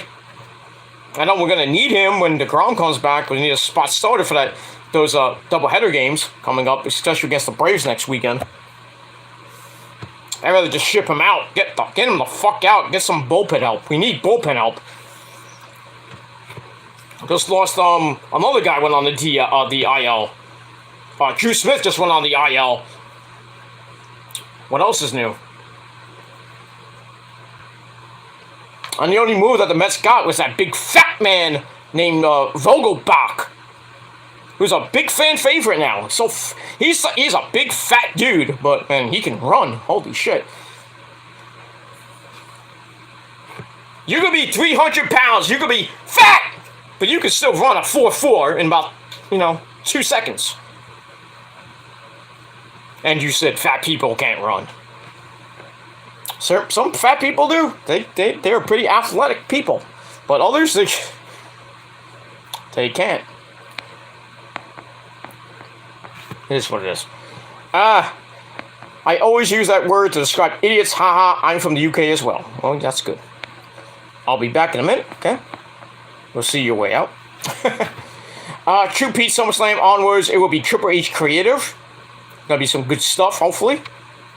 If not, then probably gonna be the same old shit like Punk said. Say it won't matter if Hunter and Stephanie run the company. WWE be dead. We never know. Never know. You funny Pete. Mike Awesome impression. Good stuff. Made me laugh. I'm glad you like it. I do other impressions too. Besides Mike Awesome and G-Roll motherfucker. My ever popular Hulk Hogan impression. We know something, brother. Stooge, brother! The ultimate warrior! You know, guys like that. And my personal favorite, Macho Mini Series. Ooh, yeah, dig it! What? I should do a whole show just doing impressions. I think it'll be a big hit. What do you guys think? I've done it before, way back in the day, but we'll bring it around. Hey Pete, I've heard that a lot this week. Fuck Susan. Yeah, fuck that cunt. Okay, it's back. Tell you what, good indie company, Booker T, Reality of Wrestling down in Houston. Roxy came from there. Sorry, Roxanne Perez. Yeah. Booker T doing some good stuff with his Reality of Wrestling promotion. I think Corey J came from there too. Amari Miller, we all remember her, who's now out of AEW right now. I think she's got an injury, or she just left. Anyway, but Booker T, sucker! You know, doing some good stuff. Good stuff. I'm a few minutes behind, but the Schlong's View impersonation is priceless.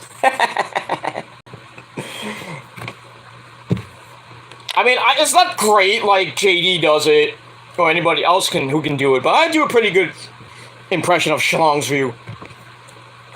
Please donate to my Patreon so I can get Burger King tonight! Jim, where are you, Jim? I gotta get my Blue Chew from JD. It gives me my Blue Chew. I get my cash app from Prince Idol. Prince, give me some money. I need to get Burger King tonight. I gotta pay my cable bill. Because my parents won't let me mooch off them anymore. I need a job. I can't do it. I haven't seen my dick in 3 days. I can't please my woman. Because I need Blue Chew. And I mix my medication with alcohol, and I should not be doing that. No wonder I suck. Pretty much. That's how it is. And you can tell him, you can show him that part. I don't give a shit about him. I don't care if it was in a certain Dolphins last video. I don't give a shit. Laughing up a storm. He knows what would happen if I ever saw him. Wipe that smile right off his face. I'm gonna go ORH on your ass! Yeah, you did. You tried to back in 2015. And what happened? Nothing. Because you got humiliated by me in 2015. In that epic hangout we all know and love. That I still get praised for by random people. Doesn't have to be Chase. Just random people on YouTube just relive that epic 2015 hangout when we all buried that guy to hell. And his ex, who thankfully left his ass. Now he can never see his daughter again. Now she's like 7, 8 years old now. God forbid she sees that video of her daddy showing his tiny little pecker. She's gonna be traumatized. Because anything you put up on YouTube will stay on YouTube. And on the internet, no matter how hard you get it off. But with that guy, he'll never live that down. He'll be 80 years old, and YouTube might be null and void, but it is what it is. I could care less about that. But yeah, my impression of that guy is just legendary. That has gone on for a long time. Russia versus Ukraine. We're a tiny country. Luckily, we have USA, on our side. Thank God, otherwise we are fucked. Pretty much, you're fucked. We don't. There was no United States of America with the great military we have. The Ukraine is fucked. And Putin has those nukes, and all he had to do was just push the button. But you know why he's not pushing the button? Because he's scared. He's a scared fucking Russian. That's what he is. He's a fucking piece of shit. He should get his fucking... You know what? Get his ass handed to him. Somebody should have... I'm surprised his own people should assassinate the guy. They hate him. Get him out. They hated Gorbachev from what happened. Got him out. Boris Yeltsin, same thing. Got him out. See, in countries like even though the UK got rid of Boris Johnson now because of all the sexual stuff he's doing, naughty boy. At least the Prime Minister of Britain is a better Prime Minister than Putin. Even the dictator of whoever runs Italy is fucking 10 times way better than that guy. Because Italy don't do that shit. Because Italy's #1, not Japan. And who's helping us now? Japan. They ain't helping China. They ain't helping Russia. Japan, they work for us now. I don't even know if they're part of, I don't think, Japan's not part of NATO as far as I know, but Finland and Sweden, countries we don't really give two shits about, they're helping us now. I'm not talking about the Swedish army, I'm talking about the Swedish swimsuit team. If you know what I mean. Oh, we show you our titties and we rub noses together because that's how we make love. In Sweden, yeah. I'd like to go to Sweden someday. Like, you ain't rubbing my nose, you be rubbing something else. It is what it is. I think Brock will win, then Theory cash in, new champ Theory, my opinion, prediction. I hope and pray not. Brock, I don't think they're gonna make Brock beat Roman. I think Roman's gonna win, continue on as champ. Theory will probably cash in because they're gonna beat the crap out of each other. Theory's gonna try to cash in and lose. But then again, maybe that would be the last thing Vince actually wanted to do before he retires. Like, oh, we're gonna make Theory the champion. What? Really, do anybody want to see Theory as the undisputed champ? I don't. You thought ratings were bad now? Roman equals ratings. Not Drew McIntyre, not Brock, nobody. Roman Reigns equals ratings. And who's going to beat him? Probably Cody. Probably be Cody. Because Cody's going to come back maybe before the Royal Rumble or after Royal Rumble, win the Royal Rumble, go on to face Roman for the title at WrestleMania, beat Roman, and that'll be the end of Roman's reign. It'll be over at about close to maybe 900 and some odd days. That's my prediction. Unless Roman loses the belt before Royal Rumble, you could. And then you get Roman versus The Rock, which has been talked about at WrestleMania 39 in Los Angeles. It could still happen, who knows, but here's what it is. And speaking of WrestleMania 40 in Philadelphia, April 6th and 7th of 2024. Bad idea. Bad idea. And I said that the same thing about when WrestleMania 29 and WrestleMania 35 were in MetLife Stadium, because April's a cold month. Sometimes we'll get snow. It's really cold. It might be 40 degrees at night, 30 degrees at night. You're bundled up in your winter gear watching freaking WrestleMania. I'm cold! Somebody give me a hot chocolate! I can't drink this beer! You have an ice cold beer, but you're still cold. Your dick will probably fall off, or your tatas will be like ice cold, and you need somebody to warm up next to you, and some random drunk guy. You're like, come on, please. I don't know who you are. But WrestleMania should be in a hot climate state, like Arizona, Texas, Florida, Los Angeles, Vegas. They should have done it in Vegas. But they want to do it in Philly because it's hardcore. Hey, why don't you put Paul Heyman in the Hall of Fame next year? Not that next year, the year after that, in 2024. He should be the headliner. Paul Heyman inducts himself. Ladies and gentlemen, the next inductee into the Hall of Fame is me, Paul Heyman. Then again, Tommy Dreamer will probably induct him, or maybe Rob Van Dam. I don't know, but I don't like the idea of WrestleMania in a cold weather state like Philly, not a Philly city, I should say, or state, same thing. Should not be there, because God forbid it snows, it rains. It's supposed to rain in Nashville this week. Probably raining now. It's supposed to rain during SummerSlam. Gonna feel like WrestleMania 37, Night 2 all over again. Rain and thunder, and we got Michael Cole and Pat McAfee, you know, in ponchos talking. Oh, we got a delay here at SummerSlam. It's raining like cats and dogs.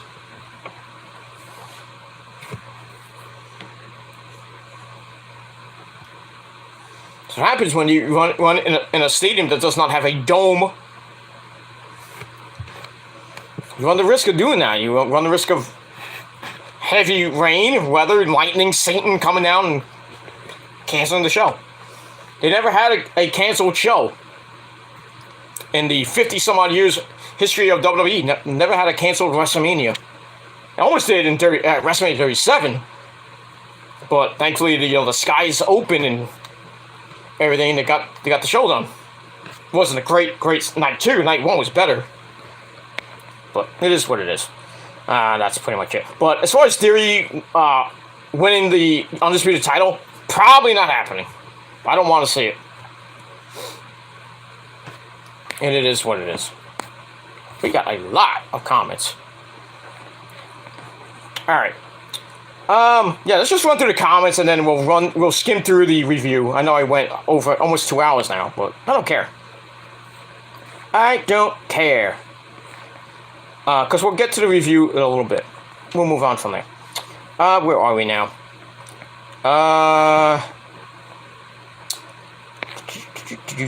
Okay. Sorry, man, I'm about 5 to 10 minutes behind. I'm sorry to hear about your mother and Rosa, though. Hopefully they are in good health and recover soon. That's okay. You came in a little bit late. That's fine. Yeah, my mom's doing better now, thankfully. She's getting better. She's just got a lot of allergies that I never thought she would have, especially with the cat. I've had cats all my life, my cats and dogs. I have a cat right now, and I might be getting allergic to the cat. I have some sniffles here and there, I'm getting coughs here and there, but I'm not really allergic to the cat, because I'll be, like, puking out my guts right now. But, yeah, my mom is surprisingly now allergic to the cat. Now they have to just, like, tear up her rugs. I don't know what we're going to do with the cat, because that's my dad's cat. Now she has her own dog. She's not allergic to the dog, thankfully. But she's just, she's got different allergies. She's allergic to deander, whatever that is, oak trees, rugs, and stuff like that. Now she's gonna, I don't know what she's gonna do. Now she's, her lungs are not that great, because she'll walk for a little bit, or up down the stairs, and she's out of breath. So it's not asthma, thankfully, but when she went to the heart doctor, he didn't like the sound of her lungs, and when he checked her back, he didn't like the sound of it. So it's not major, thankfully, not serious. But yeah, now she's on an inhaler to breathe. So, but it's curable. So not out of the woods, but still, I gotta check in on my mom every so often. But she's doing much better. I talked to her yesterday and earlier today. She's doing much, much, much better. So, but thank you anyway. As far as Rosa goes, she's doing better too. But these last minute things that come up, and she has to go see her mom. She has to go now. She's with her daughter and her grandson. So she's out for a couple days to about a week or so. It sucks that I can't go, because I can't get the time off. But what are you gonna do? What are you gonna do? I have to hold on the fort, and I have to do what I gotta do. I just can't leave my job out of the blue, even if it is for an emergency. I'd love to. I would love to, get on that plane this morning, but I couldn't. I know people are gonna be like, Peter's alone. He doesn't care about Rosa. Fuck you. Fuck you. If it was your mom, your dad that lives in a different state, or, it's in the hospital, wouldn't you want to be there? So, makes you sound like a hypocrite. And that's what most of you dumb fucks are. Fucking hypocrites. But I digress. And we'll move on from that. But thank you for the well wishes there, dude. Thank you.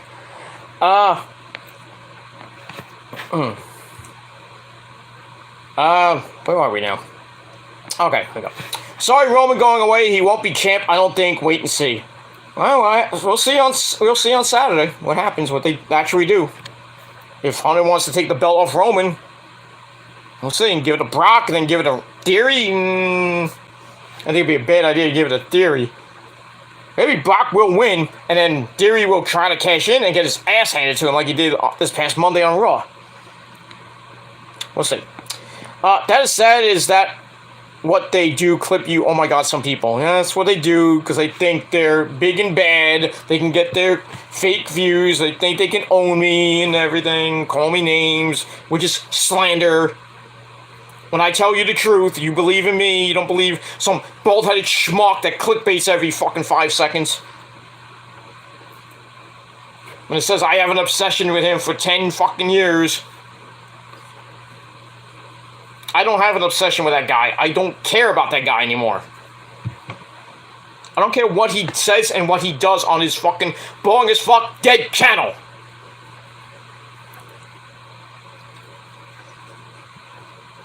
If he was so big and bad that he's gonna reclaim that his spot in the WC, wouldn't his subscriber count be going up? It hasn't. It's been stagnant at 121. 121,000 subscribers. You can't get over that 122 hump. And it's been that way for 5 years. At most, 4 or 5 years. Stagnant. Deadline. Flatlining at 121,000. Not even sniffing 122. He was at 122 at one point. Now it's back to 121. But, you know, I talked a big game. I said maybe, you know, I never said I would be on his level. I said I would take his spot. But I never said I will be on his level. I'll have 121,000 real subs and get 4,000 real views. I mean, I came close at one of my regular videos, besides that 2.1 million hits. But you know, 2.8 is pretty damn good. So 2.8 is pretty damn good, and climbing, still going. Not much, but still. I might, you know, that's like Grim Toy Show video, has over 2,800 plus hits. And that's years ago, but. And then my prophecy video is still at 2,400, but that was like 2 months ago. But, you know, I'll never reach those levels, but, you know, I've been here longer, and I'm one of the pillars of the YWC. I'm the only one left. WJ went mental. He's fucking in a mental ward somewhere, talking about freaking banana cream pie, or whatever the fuck he's talking about now on Facebook Live, or whatever he's doing his weird as fuck videos from now. Nobody gives two fucks about WJ anymore. And now people are starting to come to me because I give great insight and great content. I'm not tooting my own horn, but I mean, I'm getting subscribers, and some real subscribers. You know, most of the subs I've been getting are from these mongoloid trolls that make fucking accounts every fucking day. Can you fucking get a life and get some fucking pussy and a job and keep your job and not go online when you're doing your job? Right there, Dolphin Boy? Pretty much. But it is what it is, and that's all I gotta say about that. But, like I said, I know I'll never reach the levels of Joe Cronin or JD. You know I'll never be on their level. And even on the level of that clown, that, you know, Schlongsville, I'll never be on his level, but he thinks he's gonna reclaim his spot? No. He'll never get back to the same guy that he used to be. He's still a piece of shit. And I'm not obsessed with that guy anymore. I could care less about him. If you want to support that prick, then go ahead. And if Lauren wants to be in his chat, then let her do whatever she wants. I don't care. If Prince Idol's in the chat, I don't care. They're not turning their backs on me. They're becoming turncoats. You know, they want to support him. I don't give a shit. They're still loyal to me. Like Nick is. And I know Nick is taking some time off of YouTube for right now, but he's coming back. It's fine. As long as I have, like, people like Lauren and Real Rallies Rally, and I obviously know my tennis. You know, a lot of people that feel like coming in from time to time. That's fine. It is what it is. But yeah, the people that clip videos and that's all they do is just sit at home, or they're on their job and they're watching me live, or they just see a video, somebody sends them the video. That's what they do. They'll watch it, use some other software stuff, and that's all I gotta say about that. It is what it is. They have no fucking lies. They're probably clipping stuff from this video now, and I personally don't care. And then they're complaining about privacy complaints and this and that. And then don't put my name in the title. Don't put my face in the title. In the video. Don't do that. Do your own fucking shit. But you know, you complain like a little fucking baby. When your privacy complaints come to you, it's like, oh, Peter's doing privacy complaints. He's flagging, blah, blah, blah. Whoever said it was me? You can't prove it's just me doing it. You know, you have other enemies, maybe some within your own group.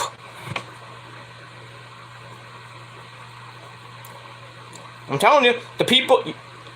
It's like that old saying, keep your friends close and your enemies closer, whatever that tagline is. You might have some enemies that became your friends, and now they're still going to turn their back on you. They're going to fuck you over. And then you're going to look like, ugh! You're going to be crying up a stream. And, you know, complaining. Who's going to listen? Nobody. Like I said, I have a lot of enemies, and I personally don't care about them. They can all suck my fucking cock. They still can't out-debate me and out-fight me or anything like that. They can't. You know why? Because they're pussies. That's it. Alright, we'll move on. Alright, Big Boy Pete, welcome to the club, my friend. What club? Welcome to the party, pal! Move on. Ayo, Lauren says, Ayo, I don't bash your Mets. I never said you did. But I'll bash the Yankees till the kingdom come. And you get down, fucking cat. Hey, get down. I'll feed you in a minute. Wrestling cat being bad. I have to smack the fucking shit out of her. Be nice. Wrestling cat, come here. Come here, Zuzu. Come on, come on, boo. Yeah, I should have won. Should have won. Google Hangouts back in 2015, 2017 were pretty fun to watch. Almost everyone in the WC was going live back then, yep. That was a good time back then. Good times. Especially 2015. That was some good shit. Especially with that legendary hangout. Where Schlongzhu got humiliated and embarrassed. And even with the Google Hangouts days now, well, the StreamYard days now, I should say, there's been some epic freaking StreamYards too. Even including that guy with no schlong. But it is what it is. That's it. Okay, we'll move on. Hey Lauren, hope you're doing a lot better since your surgery. Hope all is well. Okay. Yeah, Lauren's healing up still. I've got a long way to go before she's back at 100%. I saw Saints got Honey Badger, woohoo, free agent. Don't care. I'm sorry, I don't care about the Saints, I'm sorry. True Rally. Good stuff, that's cool. Love your Macho Man impression, that's fucking awesome, not Mike. Watch what you say. He's listening. Who's he talking about now? Mike, calm down. But he said awesome. Well, he likes my impression of you. Oh, okay. Thank you! But yeah, I have a legendary Macho Man impression. Not the best, not like Jay Lethal. You know, but it's the Macho Man, oh yeah! Raining mellows down from heaven and the red Elizabeth. That's right, Mandy. Oh yeah, did it! Freak out, Macho Man is running wild! The cream of the crop. Get down. Get down, you want to come up. Wrestling cat. Sitting on the couch, sitting on the chair. Yeah, we're gonna be ending pretty soon. I know it's almost 2 hours now. We're gonna be ending pretty soon because I gotta eat my sensible dinner and then I'm gonna watch some TV and then go to bed. Because I gotta work tomorrow. It's Friday. Get paid tomorrow. Gotta go to the bank. Pick up my deposit. Get my money. Got bills to pay. Actually, I don't. I already paid my my phone bill. I gotta next week. I gotta pay my my internet and Rich Man's cable. Among other things. But it is what it is. But yeah, thank you for liking my impressions. Athena 2. Yeah, Athena. Real Guys says, that's a good Schlongster impression. I think it's probably one of the best in the WC. I still think like guys like JD does a little bit better than me. I don't like JD! JD is a piece of crap! Talks about me like Chase, everybody, why is everybody so infatuated with me? Because you have a small dick. You play with your monkey, you chew you take blue chew and you mix it with alcohol and you're not supposed to do that. Can't get hard, can't please my woman. Jen, why, Jen? Hey. I need Burger King tonight so I can feed Jen. Pretty much. But yeah, thank you. Oh my God, you sound just like him. I know, thank you.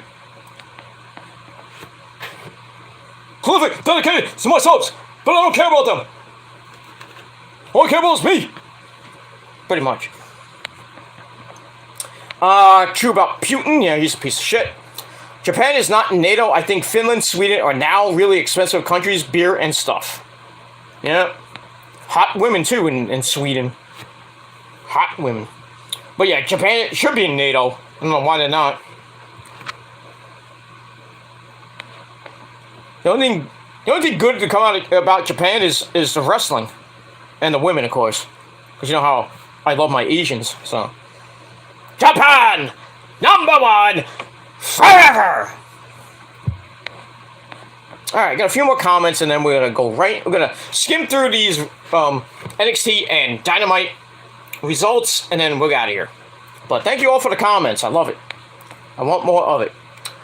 I went to see Brock. I want to see Brock champ, then either Cody, Riddle, Seth, or Bobby beat him.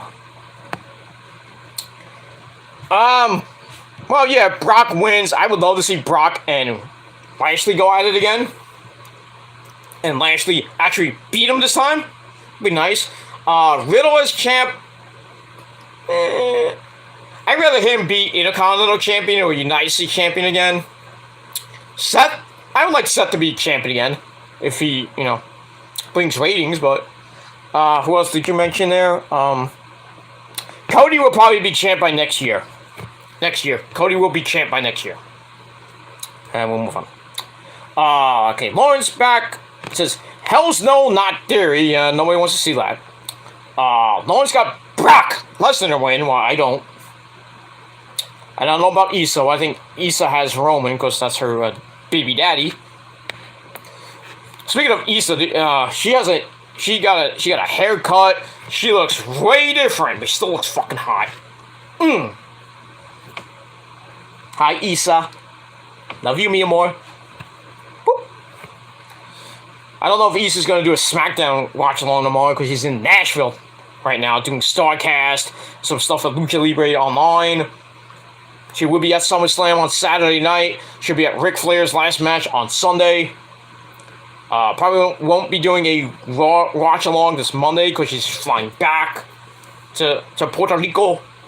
So probably next time we'll see Issa back online on a watch along. Probably either Tuesday for NXT or Wednesday for next week's Dynamite.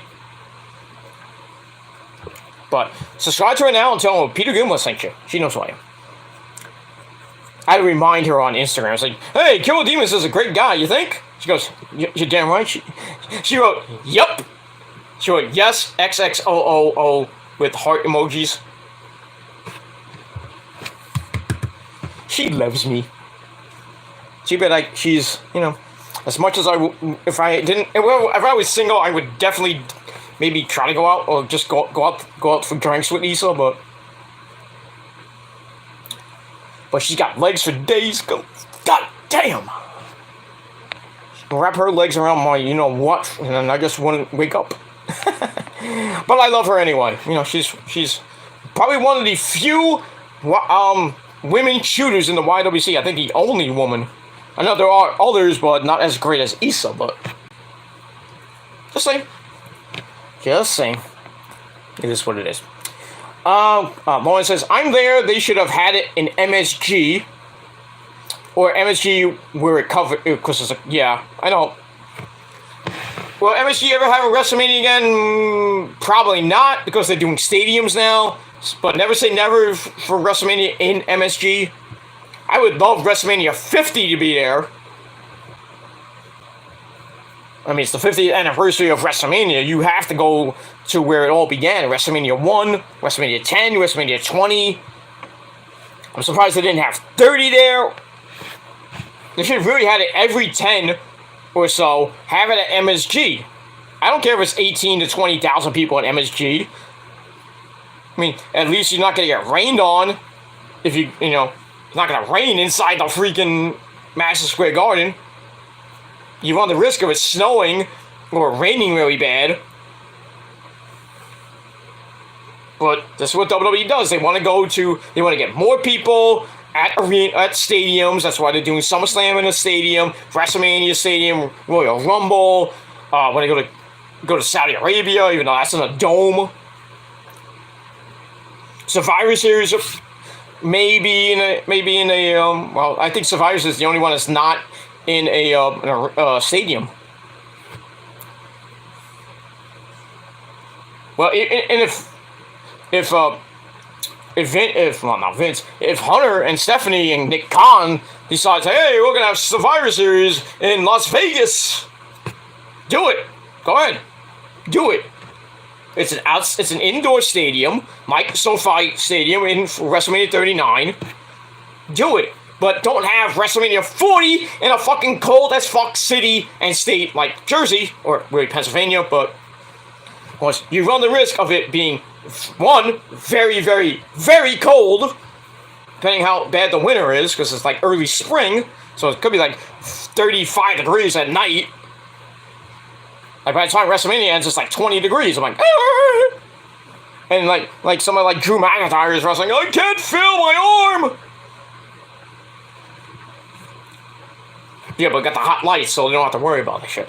But I'd rather have WrestleMania in like warm weather places with domes, so they don't run the risk of thunderstorms and possible cancellations and postponements. They have to switch. They have to rush to find an arena and then put all take the whole set down, which takes a very long time. Can't do it. If they have it on Saturday, you can do it Sunday. Yeah, I can do that. They have the option for that. But if they do it Sunday, you can't do it Monday. Gonna have a pay-per-view on a Monday afternoon or a Monday night. Was this Japan? So that's why I don't think WrestleMania should be in cold weather places like WrestleMania or Royal Rumble or even SummerSlam. SummerSlam should be in a warm climate like Florida, Texas, Vegas, Arizona, California. Go to the UK for all I care. Go to Japan. Just don't go to Australia because that's wintertime. But it is what it is. And that's it. Okay, final comment from Lauren. And they should bring back the network instead of Peacock. I agree with that. I agree with that, Lauren. Peacock has just been an embarrassment for the WWE. It always lags. It's just not good. Never really saw it much on the network. But still, for that low price of $9.99, just get rid of Peacock. I know that they have a deal with NBC Universal, so we have to live with the Peacock for a while, or just go back to the network. which I think they should. But that's not up to me. That's up to Hunter and Stephanie and Nick Khan. And Hunter kind of has the idea of making Raw 2 hours. Please. Please, Hunter, make it 2 hours. I cannot stand going through 3 hours of television on Raw. It puts me to sleep. Like this video might put you to sleep, but I don't give a shit. This was. Alright, so we're going to end the show. We're going to go through the results of NXT 2.0 and Dynamite from Dynamite from last night and NXT. I know we're over 2 hours. We had a lot of great conversation, and that's pretty much it. Alright, so we're going to go to NXT from this past Tuesday from the Capitol Wrestling Center at Nickelodeon Studios in Orlando, Florida. And as always, Vic Joseph and bad news, Wade Barrett. And I'm afraid I got some bad news for you. I do a pretty good Wade Barrett impersonation, too. I don't do a good, jolly old England, we're gonna have some tea, crumpets with the Queen. Boy, my lady, only lucky chimes. By God, believe let me to bed. I can't really do a British accent, but, I try. You're Rick Allen from By God, Bloody Lefthead. I didn't give my right arm to be in a band like you. I gotta watch that again. I gotta watch the Def Leppard documentary again. Pretty damn good. By the way, the new album is out now. Diamond Star Halo. Pretty damn good. Go buy it now. Also, the new Lamb of God album is out now. Omens. Buy it now. Or if you want to buy singles, then buy the new Ozzy singles. Degradation Revolution, I think it's called. The new one. Patient Number 9. Buy that now. Megadeth's got a couple new songs out. Night Stalkers 2. Great stuff. Motionless in White's new album is called The End of the World. Buy that. Arch Enemies coming out with their new album called Deceivers. Lots of stuff out now on Spotify. Lots of good stuff now out in the metal community. So buy it on Spotify right now. And tell them Peter Gilmore sent you. I just downloaded the entire Lamb of God album now. So, Disturbed's got a new song out now called Hey You! Good stuff. Good stuff coming out, man. There's some good stuff. And if you're not subscribed to the YouTube channels of the bands, you need to subscribe to them. Especially on social media, too. Because you won't find it out. You won't find out unless you either subscribe or you get it from my mouth. But it is what it is. So do that. Alright, so NXT started with Zoe Stark coming back after winning the Battle Royal. Now is the new #1 contender to the beautiful, vivacious, I want to fuck her in the ass, Mandy Rose's championship. So she talks about all that, saying it was so hard to come back, but she beat expectations. She was supposed to be out for like a year, but came back in 4 months. Well, you've seen her. Now she's the #1 contender for the title. And Toxic Attraction is staying in their way. And then Corey J comes out, says, I'm already sick and tired of hearing you, blah, blah, blah. And then her and Zoe go at it. Corey's like, you took my moment. Just like, Roxanne Perez did, and talks about that. They bicker about, about Corey throwing the belt in the garbage, the women's tag team belt in the garbage. And then Toxic Attraction come out, all of them looking fucking hot. Mandy then talks about her being the now 4th longest reigning champ, beating Paige. Surprisingly, they mentioned Paige, which is great. So Zoe wants the title match right now, but Gigi's like, no, you're not getting it now. You have to go through me to get that. So later in the night, and I think it was the main event. We got Gigi Dolan and Zoe Stark. And we got that. Alright, then we got a promo from I Did It. Grayson Waller. I Did It. Big ups to Eric Lima. Coming back soon. Hopefully this weekend or by early August. The great man himself, Eric Lima, will be back with those great game show videos that always makes me happy. The good stuff on Eric Lima's channel when he makes the new channel.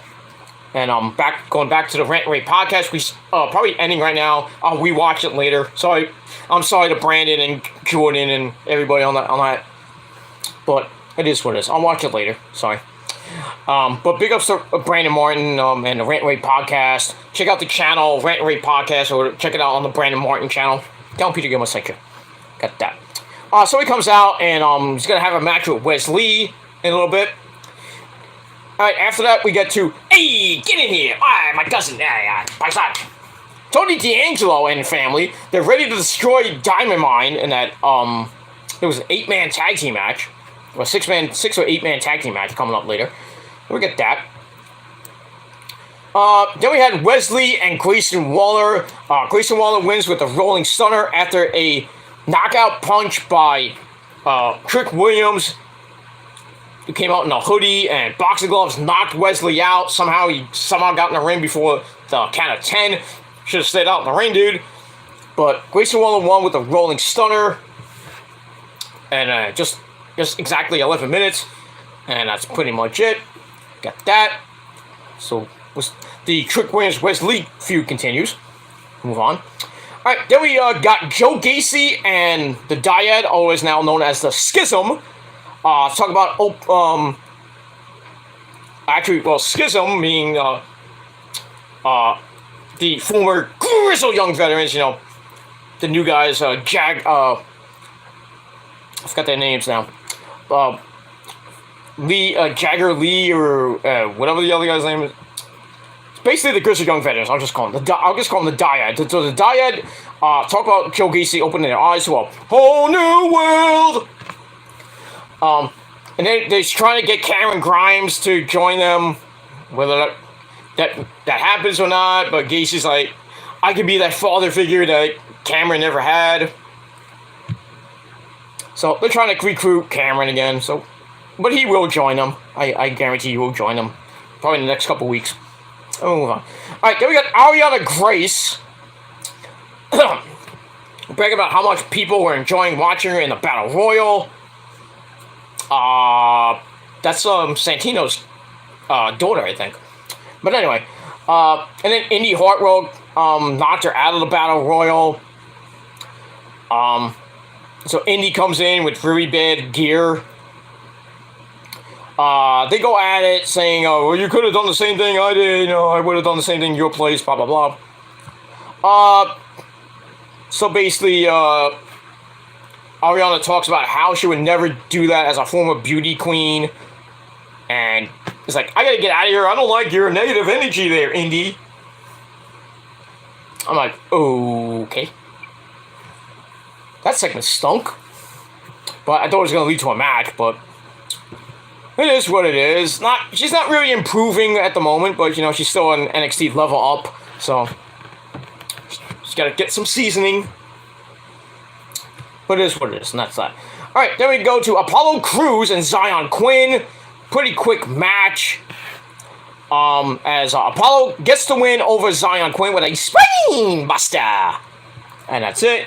So it looks like Zion Quinn is about to end his little time in NXT. He's probably going to go to the main roster any minute now. And next thing you know, he'll be in Titus Catering in about 2 months. And that's pretty much it. Alright, then we get another Toxic Attraction promo. Basically not worrying about Zoe Stark. And then my good friend Saray, the Warrior of the Sun, comes in looking hot. Saying, I want title match now. And Mania's like, alright, since you fucked around with me before, you get a title shot next week. Look, just giving title shots out now, Mandy? Come on. Why can't I get one? I probably win too. Mandy gave me a shot. I won't miss. I'm like Carmelo Hayes. When I shoot, I don't miss. Especially in the bedroom. Rosa knows all about that. 14 years. Because I got the stick. The big stick, too. So we get that. So next week, this Tuesday, I should say, Saray takes on Mandy Rose for the Women's Championship. She gonna win? No. But she'll still look good in that, little schoolgirl outfit, transforming into the Warrior of the Sun. Probably be released soon. Who knows? We'll move on. Alright, then we get a look back at Von Wagner beating the fucking shit out of Soul Sokoa last week on SmackDown. Or at SmackDown. So we're gonna get a Falls Count Anywhere match this week with Sol Sikoa and Von Wagner. Great, another hardcore match. Great. So see what happens with that. I think both of them are going to go to the main roster, but I think Sol Sikoa is going to be the star of that, because you know where he's going. The Bloodline, we the ones. Just remember, the Prophecy is just like the Bloodline, we the ones. Because we're better than you, and you know it. And that's pretty much it. Alright, then we go to Gigi and Zoe Stark. Pretty damn quick match, almost 3 minutes. Zoe gets the win with a knee to face. Short squash match. Why do you do that to Gigi? Come on now. Afterwards, Mandy goes after Zoe, gets chased to the floor. Corey Jade comes in and hits Zoe with a candlestick shot. And then Roxanne Perez comes back and makes the save. So, there's a tag team you'll see in this little tournament coming up. And I'll get to that in a second. Alright, then we get a JD McDonough promo. He comes in and says, I'm not a wrestler tonight. I'm going to be a casual fan. So he goes into the arena, sits down with the fans. Not the first time. I remember Kevin Steen doing that. I didn't even see him next to me. He was actually sitting next to me and I didn't recognize him. I'm like, what the fuck are you doing here? Oh yeah, you're doing a run-in. I'm not kidding. He sat next to me in 2000 and what year was that? I think it was 2011 when he was fighting with Cornette and you see Carino trying to make his comeback and everything. He was actually sitting right next to me, and then when he had to actually he's sitting behind me actually. And then when he did the run-in, when he beat the fucking shit out of Carino, giving a package power driver after talking sense to Cornette. It's like, I just need 1 second. Boom, hits the fucking package power driver on Carino, lays him out. Which led all the way to Final Battle 2011 when he got his job back.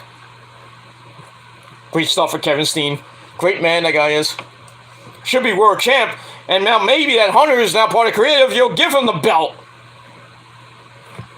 Hey, how about Seth Rollins and Kevin Owens? Kevin's not doing anything at SummerSlam. Ideas. Not that Hunter should sign me, even though you should for not creative, commentary purposes. Me and Joe Cronin do commentary. Get Michael Cole out of here. And Byron Saxton. Get him out. And take Corey Graves with you. Corey Graves can get fucking fired. He wouldn't give two shits because you know what? He'll be just staying at home, waiting for Carmella to come home, and then he'll try to bang her with his tiny little cock that somehow Carmella loves. I don't know.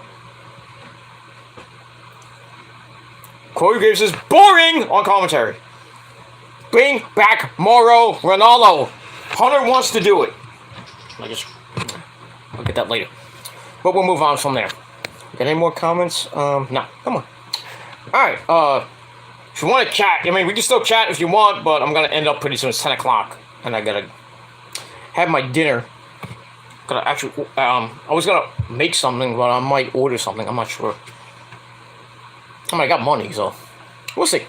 Alright, so JD McDonough's in the crowd. We'll get to that segment in a second. But before that, we got Wendy having nightmares still about Tiffany Stratton. Daddy! Daddy, give me your credit card. I gotta go get a purse. Okay, sunshine. Okay, pumpkin, I'll give you my credit card. Just don't max it out again. Okay, I won't do, Daddy. Bye! I love Tiffany Stratton. Not like that, but she's a great wrestler who can actually wrestle. She doesn't have to show her boobs like Mandy Rose and Gigi and Casey, you know. That's fine and dandy, you know, they can show me their boobs anytime, but... Call me. But yeah, Tiffany's a great person. Tiffany's great. Great in the ring, great promos. Just... If she goes to the main roster... I don't think she'll ever win a title unless they actually make a secondary title, but if they do, she should be the first one to win it. But that's just me. Alright, so Wendy Choo Choo's still having nightmares about losing to Tiffany Stratton. Then she wakes up, promises that it's not over between them, and next time won't be so nice. This feud sucks. It sucks. Let Tiffany do something else. Let her go for. Put her in a world title match. Women's title match. Get her out of this stupid fucking feud with boring as fuck Wendy Choo Choo. And Wendy Choo Choo should turn back into Mei Ying. Because I don't know why they did that when they got rid of Tianxia. Boa is gone. I don't know what happened to him. I think they released him or he's injured or I don't know why. And Xia Li is now stuck in fucking catering on SmackDown. While she's doing that, she's posting good looking videos. Not videos, sorry, great looking Instagram and Twitter stuff. Showing herself in a bikini and showing off her goodies and stuff like that. I mean, that's all fine and dandy. But can you put her on the show? So she doesn't just get stuck in catering with Titus. You know, maybe Titus got so many wings now in catering. You know, Xia Li's there. It's like, oh, we're gonna have sushi. We're gonna have Chinese food. You know, and she's running around with Los Adorios, or got tacos in Titus catering. Little variety. Can always have that big juicy steak that Titus cooks, and Dana Brooke and company making the cookies and ice cream. Can have variety in Titus catering. And Titus says he wants to come back to wrestle. Okay, Titus. You're gonna slip down to the ring again? You're gonna run down, you don't have Darren Young anymore. Or I'm sorry, Fred Dozier, great guy in Japan. You don't have him. The primetime players ain't gonna be coming back anytime soon. Means it does. Means it does. Means it does. Means it does. No. Stay where you are. Cook that mean steak and catering with all the other people that don't get used on television, like Aaliyah. I mean, Aaliyah's now been on television for the past 3 weeks with a stupid feud with Lacey Evans. Oh, we're gonna run it again tomorrow. 4 weeks in a row. And all Aaliyah does is look pretty, showing her nice tatas. Maybe you should have stayed in the YWC there, Aaliyah. If you're going nowhere in WWE, it was your dream. But maybe you should just leave the WWE, go back to the YWC, and just show your tatas on OnlyFans or whatever. Or just go back and just talk about wrestling. I mean, do what Paige does. Go on Twitch and just play video games and talk to people. And make money. Paige doesn't have to come back to wrestle. She wants to wrestle. Britt Baker wants to fight her. Jade Cargill wants to fight her. Thunder Rosa wants to fight her. Paige is like, yeah, I'll fight him. Just, Tony Khan, give her a call. Wake up, Tony! Wake up! By the way, I messaged him today on, actually, I left a comment, it was yesterday or today, about, it was yesterday about Dynamite, and I messaged him, said, great show, you owe me, one, you owe me a job, two, it's like, more titles, great. And 3, more people from Japan.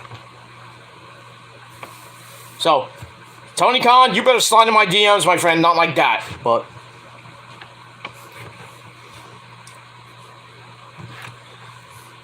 I'm not saying I'll doing commentary with Ian Riccaboni and Caprice Coleman. I mean, I respect Caprice. Ian Riccaboni, I'm not saying I don't like the guy. I'd rather just go with Kevin Kelly. That's just me. But I mean, Ian Riccaboni's a good commentator. I'll just say that. Will we agree on things? Probably not. I mean, I wouldn't mind doing a 3-man group with Caprice and Ian Riccaboni. I have to learn under them, but, it'll take time. My God, Riccaboni! My God, look at that! That was great, Riccaboni! And Caprice like, pasta! It's like, please come on. Oh my! It's like, oh my God! I'm sorry, Caprice. I mean, oh my goodness! Oh, Dios mío! You know, but it is what it is, you know. Really, I mean, if Joe is under the WWE payroll, supposedly, that's what he says, then Hunter and Stephanie and Nick Khan should sign Joe Cronin to be on commentary. And if you think about it, I hate the guy, but JD could be on commentary for Rampage or Dark Elevation. Yeah, maybe I don't want to be put next to JD because you know I have to look at him every fucking day with his stupid fucking hat, stupid fucking Braves hat. How's those Braves doing, JD? You were a half game out, now you're 3 games out. See you next weekend, asshole! When you get destroyed, not once, not twice, not 3, but 4, not 5 times. 5 times next week we face the Braves. 9 games total in August, and then 3. I think I think 3 more in at the end of August or early September. It's supposed to be 12 games, I believe. But get ready, JD, because those 12 games are going to determine if you beat us for the division or somehow get in the playoffs and still lose. Because you suck. The Braves ain't shit. You can't beat the Phillies of all teams. The Phillies have taken 2 or 3 right now. They're playing the second game right tonight. I hope and pray they won. I'm talking about the Phillies, of course. So the Met lead can be 3.5. And the Mets got Miami this weekend, and they're always pesky. And it's supposed to be Chris Bassett tomorrow against Sandy Alcantara. Ugh. I mean, we beat him before, and then I think he beat us the second time. Now I think it's the third meeting with Alcantara, and he's not perfect, but we can get to him if the bats are starting to wake up. So not waking up, but we're getting there. And it's the end of July. It's going to start a red-hot month of August, which usually the Mets start waking up. Something like last year, they woke up at late August, early September. Didn't matter, though, because they were out of the playoffs by then. But now they got a possible 2.5 or 3.5 game lead. So August is going to be the beginning of August, the first 2 weeks, actually, for the Mets. They got to win those games, especially against the Nationals, a team they should obliterate. Because Juan Soto go bye-bye pretty soon. He's not coming to the Mets, obviously. Josh Bell not coming to the Mets. Sucks. Soto probably going to San Diego or St. Louis. There's an outside chance he goes to the Yankees, but he ain't going to get him. The Yankees got Benintendi from the Royals. That means Gallo go bye-bye because Gallo sucks. He sucks on the Reds and he sucks on your team. And I'm going to say this as a Met fan. Get rid of him. Get rid of him because Benintendi is going to be your possible right fielder or center fielder of the future because Judgy Wudgy probably be coming to the Mets next year. Because Uncle Stevie will give him that money. And there's an outside chance that Ohtani could come to the Mets. Because Billy Epler knows all about that guy. If Epler can get Ohtani the first time, he possibly can get him a second time. Imagine that rotation. Whew. DeGrom, Scherzer, Ohtani, Bassett, McGill, and then what do you do with that? I don't know what you would do with the 5th starter. Probably have a toss-up between McGill, Walker, and Carrasco. That's a big starting 4. Holy shit.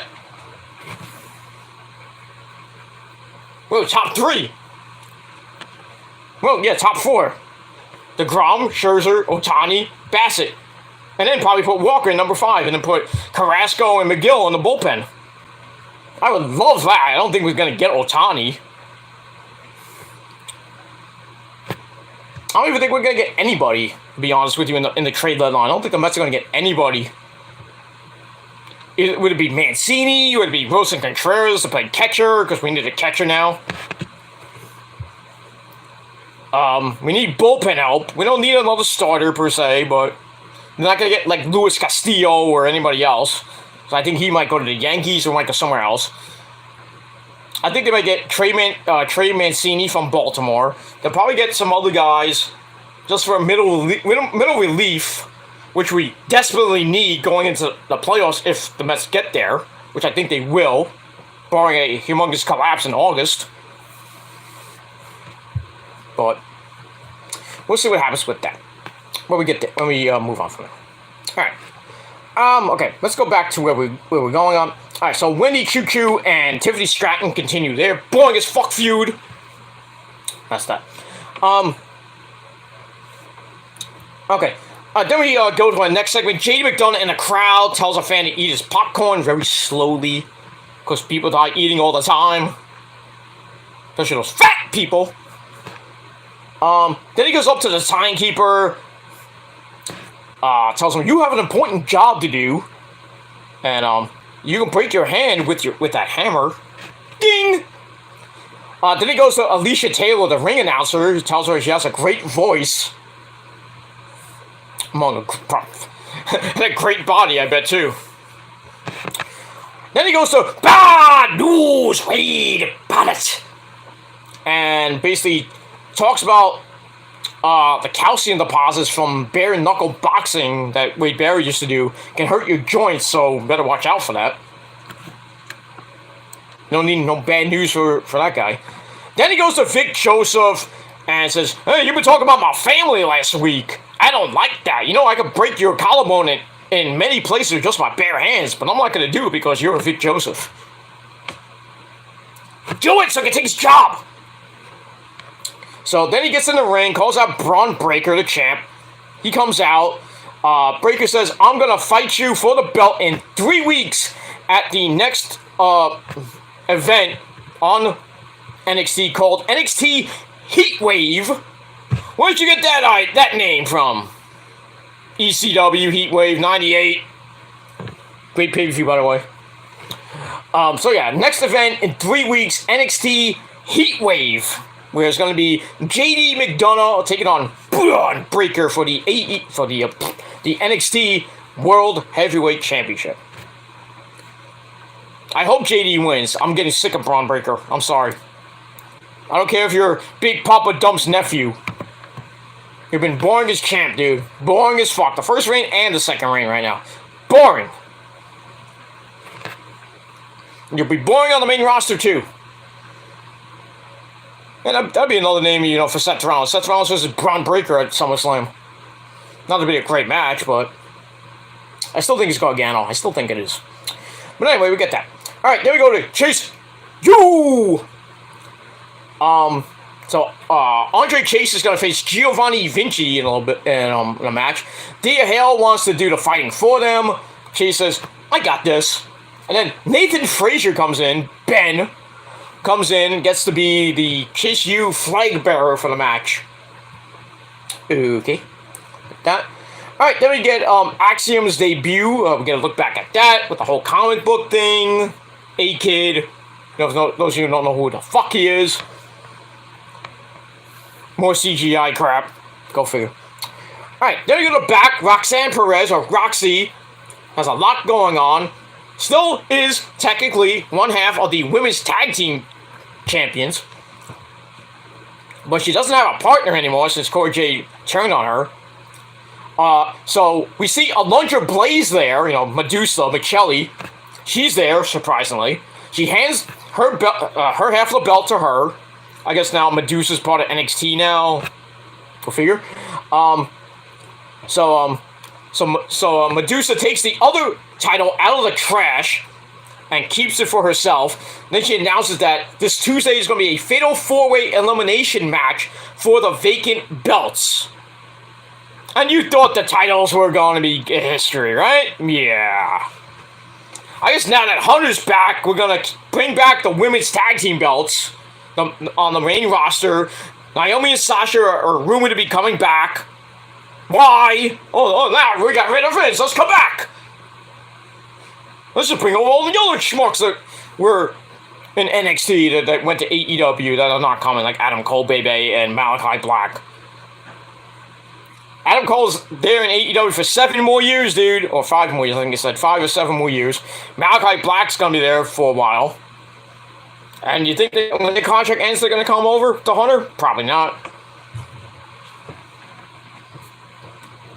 But a guy like MJF? Maybe. But we'll see.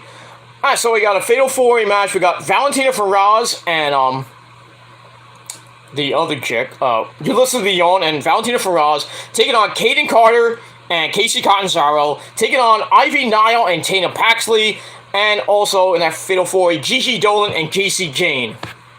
So we're gonna get new tag team champions this Tuesday night. If they don't pull the trigger with Casey Catanzaro and Kaden Carter, then why have them there? They're original OGs. They're members of Hunter's NXT. So now that Hunter is back, does he pull the trigger with them? I hope he does. But there are rumors going around that Ivy Nile and Tatum Paxley will become the champs, but that's not set in stone. But if it was me, I would give it to Casey and Kaden Carter. They've been there for 4 or 5 years, I think. Every time they get a title shot, they lose. The female Enzo and Cass. Or the Grizzled Young Veterans, basically. That's what it is. That's what it is. Are they going to pull the trigger now? And if they don't do it, then just release them. Release them. Because they're not going to become tag team champions. I don't care if they do win. Finally, they won after 4 or 5 years. Whoop-de-damn dude. How long are they going to hold it for? A week? Of course, you'll know they give her right back to Toxic Attraction because, you know why? Because they're fucking hot. That's why. Sex sells in wrestling. So, you want ratings? You give it to the hottest chicks on the brand. Like Mandy. Like Gigi and JC. See, if Hunter was smart, which is he pretty much is, I would give it to Asuka. That should be Clash of the Castle. Bianca versus Asuka for the belt, and have Asuka beat the fucking shit out of her. Turn Asuka back to a heel, like she was in Japan when she was Kana, went berserk as a heel. But I just don't think that we'll ever see Asuka as a heel. I just don't think they'll do it. I think it might be, they might give it to Lexi, and then Asuka will get a shot, but probably won't win. And I don't know how much time Asuka has on a contract, but if I'm a betting man, I could probably say Asuka's going back to Japan too with Io. And they're going to have fun with Kairi and Stardom and Joshi. We form the Black Lotus tribe. We'll see. We'll see. Because it sounds like Io's out the door. She has 1 foot in the door and like 1 foot in Japan. That's a big, long leap. You know what I mean? But it is what it is. So, like I said, Fatal 4-Way for the belts. And I hope Casey and Kaden get the belts. Just my preference. But we'll see. Alright. Giovanni Vinci versus Andre Chase. Almost 12 and a half minute long match. It really should have been shorter, but Giovanni Vinci, Fabian Aichner picks up the victory again, so he stays undefeated. Hits the sit out last ride. 1, 2, 3. Thanks for coming. That's it. And we move on from that. Then we got a post-match beatdown, which Nathan Frazier makes the save. So I'll probably get that match coming up next week or whenever that match does happen. Then we get a promo from Dynamite. They're ready for the D'Angelo family. Get that at the end. Then we get Yulisa Leon talking to Valentina Feroz about the women's tag team title match. Sangha comes in. Big tall Sangha comes in. Gives the women a pep talk. Pep talk my ass. You have 2 hot banging Italian chicks. You're gonna give them a pep talk. Pep talk with my super dick. That's what I would do. Which, as we all know, Italians are good lovers. And we'll get all that. Speaking of Caden and Casey Catanzaro, next segment, they want the belts they've been chasing for like 3, 4, 5 years. And then Ivy Nile and Tatum Paxley come in, they gloat, talk some trash. And then Elektra Lopez comes in, and just to say Dynamite will lose to the D'Angelo family.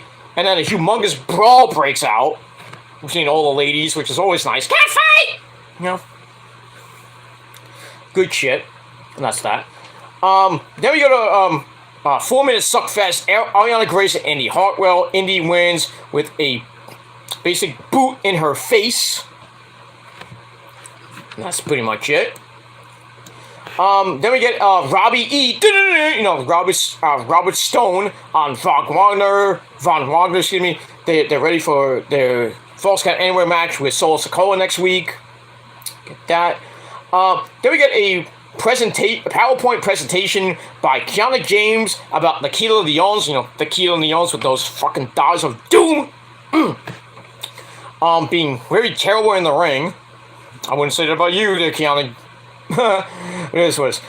We see Nikita Lyons' childhood as the daughter of a musician. Nikita Lyons doesn't even have a great vocabulary. And Kiana is going to further investigate Nikita, but she already doesn't basically care for her. So why do a segment? Figure. I don't get that. Okay, well, it is what it is. That's that. Alright, then we get a video on Alba Fire and Lash Legend. Their feud continues on. I hope it ends pretty soon, because it's boring. Katie Ray can do so much better than that shit feud, but it is what it is. And that's it. Alright, then we go to the main event, the D'Angelo family, Tony D'Angelo, Stacks, and Legado del Fantasma, Raul Mendoza, and Joaquin Wild. They take on Dynamite, Roddy, Damon Kemp, and the NXT Tag Team Champions, the Creed Brothers, Brutus and Julius. Big hard-hitting match. But in the end, Tony D'Angelo hits the Fisherman Suplex on Brutus. 1, 2, 3, they get the win.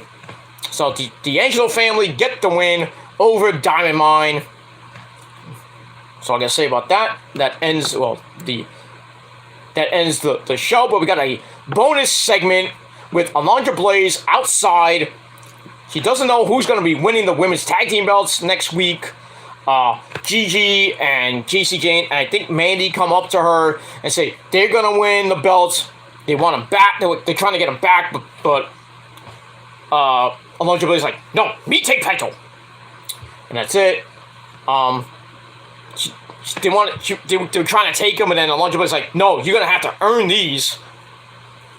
And that kind of pisses off Toxic Attraction. That ends the show. That's pretty much it. So, nothing to write home about with NXT, so I gave that 5.5 out of 10 stars. And that's pretty much it. Alright, now we get to Dynamite. I know this is pretty long. I apologize for the long video, but I don't care. My show. Do whatever the fuck I want. 10:30 at night. You do a show. You try to get ratings, but you can't. But it is what it is. And we move on from there. Alright, so we got Fight for the Fallen, Night 1, from the DCU Center in Worcester, Massachusetts, or Worcester, Mass. So, it's in Massachusetts, which is a better city than another shithole that we all know and love. But we move on from there. And our commentary team of Excalibur, the man behind the mask, Excalibur, Taz, and by God, Jim Ross. And that's pretty much it for that. Let me just check something real quick. Because I want to do something near the end, because there might be some late breaking news coming out for SummerSlam, because Joe Cronin just went live with SummerSlam. He just went live now. I don't know if he's doing it's Thursday nights out of nowhere, so he's got SummerSlam big breaking news for SummerSlam. So go watch it now, then I'll go on there later a little bit. But we move on. Alright, so Dynamite last night was fucking epic. We start off with the AEW Interim World Title match between Jon Moxley and Roosh. Hard-hitting match. Moxley busted wide open again. Has there ever been a match where Moxley, in AEW, mind you, that Moxley has not bladed or busted wide open? Like, ever since he won that belt, he's just been busted wide open every fucking match. Anyway, hard-hitting match. Roosh hits a pile driver, which Moxley kicks out of. Hits the Death Rider and knocks Roosh in the Bulldog choke. And Roosh taps out. And Moxley retains the belt. Pretty damn good match.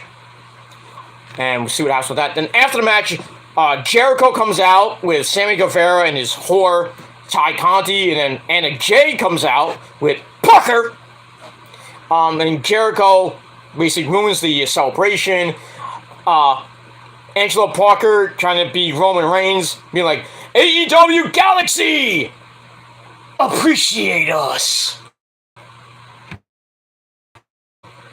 Roman's probably Roman was probably watching on the island of on his little private island, watching his little big ass fuck TV, and he heard that, he's like, fucking son of a bitch! He's pissed. You do not mock the tribal chief and get away with it. Blah, blah, blah. Anna J basically says, now I'm Anna JAS now. So now she's officially in the group. So Jericho then rants about beating Eddie Kingston last week and barbed wire everywhere. They show the injuries that he suffered. He got a black eye and his nose was broken, so he got things on his nose and everything. It doesn't look great. So he demands that he wants his rematch from 2020 to 2 years ago. He wants a title shot against Moxley at Quake on the Lake. That's in Minneapolis in 2 weeks. So that's on the August the 10th episode of Dynamite. So Moxley, being the champ, he accepts it, but he tells the Jericho to leave the baggage behind. But he doesn't want Chris Jericho. He doesn't want the champion. He doesn't want the wizard. He doesn't want the paymaker. He wants Lionheart Chris Jericho. And then Taz's like, oh, you don't want none of him. Then he brings up when Jericho first fought in ECW, he was my first opponent. I was his first opponent. I beat his ass. Yeah, you did, but you still suck, Taz. That's it. So 2 weeks from, a week from Wednesday, Quake at the Lake. Where did they get these names from? In Minneapolis, Minnesota. And that's that. Also, later in the show, they announced their Toronto, Canada debut, or the Canada debut, October the 12th, and the next night, October the 13th, which is a Thursday night. So we got Thursday Night Rampage for the first time in AEW history, I believe. That should be fun. Because, they did that because of baseball. The playoffs will be starting around that time on TBS and TNT. Mainly on TBS. I think the wildcard games should be done. So it'll probably be the start of the NL and AL division series. So that's why Rampage will probably be preempted some weeks. It maybe Dynamite might be preempted as well. Getting into October, Dynamite is going to be preempted a lot. So Rampage, especially with basketball season starting and hockey. Ugh. So we're gonna have to watch and check our local listings for when Rampage will be. Sometimes Dynamite, you never know. Especially in October, going into November, and then later into end of 2022, going into 2023. Especially with the basketball playoffs coming and the hockey playoffs in April and May and probably June. Doesn't end. It is what it is. That's pretty much it. Alright, after that, we get the announcement of the Trios titles, which we've been talking about for months. We're going to finally crown new trios champions. There's going to be a tournament, and then the finals will be at All Out 4, September the 4th in Chicago. And that's pretty much it. And you basically mark it down right now that the Bucks and Kenny, or possibly Adam Cole, baby, will win the trios championship. But we'll see when we get there. I don't know when the tournament starts, but it'll probably be, I would say probably it'd be next week it starts or the week after it starts. And I don't know how many tag teams are in this tournament. Sorry, but we a little buffering, so we went off back. I don't know how many trios tag teams there are now. Besides the Bucks, and then you put Adam Cole there. You can put Adam Cole and Red Dragon together. Then Kenny's supposedly coming back at All Out, so I don't know how they're going to do that. You'll probably see a finals of the Bucks and Kenny against Adam Cole, baby, and Dragon. But right now, Adam Cole is not medically clear to compete, but he will be on Dynamite this week as the Undisputed Elite return. That's going to be good shit. And it is what it is. And that's it. Alright, my time went to 48 minutes. I don't know why I did that. I guess because of the buffering, it went back down to 48. But we're still almost at 3 hours, so thank you for watching me for the last couple hours. But I had to do it. Good enough videos, but I felt like doing one big video. So if you don't like a 3-hour fucking review and plus some good wrestling talk and everything else with all the comments I got earlier, then don't watch. But thank you for you anyway. And we move on from there. Alright, so we got the trios titles being introduced at All Out. We need more titles. Anyway, after that, we got Tony Baloney and Dante Martin talking about his match with Sammy Guevara later on. Cause a little bit of a quick promo saying like, while you've been getting your feet rubbed and your dick sucked by Ty Conti, I've been here every week putting in the work and getting the respect I deserve. Unlike you don't know about respect there, Sammy. So he says, well, since Ty Conti will be at ringside, I got somebody at ringside with me, and that's Sky Blue. Who are by the way, I said on Twitter on Wednesday, it's like, are they dating now? And it's true, they are now dating. Dante Martin is now dating Sky Blue. Look at you! Nothing wrong with Sky Blue. I think she's a pretty attractive young lady. But, there you go. Good job, Dante. Good job. Glad that goes. Alright, we'll see that in a little bit. Then we go to our second match of the night for the FT. We have Mr. Danhausen! I will curse you! He's taking on the champ, Absolute Ricky Starks, with Powerhouse Will Hobbs was at ringside. Taz noted that Ricky Starks has held the belt for 378 days, the longest FTW champion. There's only been like 4 people. I mean, Taz was the first to hold it, then Sabu, then Brian Cage, who held it for like a few months, almost a year. And now Ricky Starks has held it for over a year. So he's on Mr. Danhausen, beats him in almost 9 seconds with a sickening spear. So he retains the belt. Then after the match, he makes another open challenge, and I think he should have shut up, because who do you think was going to come out for to answer the open challenge? If it's not, Mr. Danhausen, guess who? Hook. So they set for the man. Hook comes out. So Ricky Starks like, okay, I'll fight Hook. Bad idea, Ricky, as Hook countered Rochambeau into the Red Room. 1, 2, 3. We have a new FTW Heavyweight Champion, and Hook won in 93 seconds.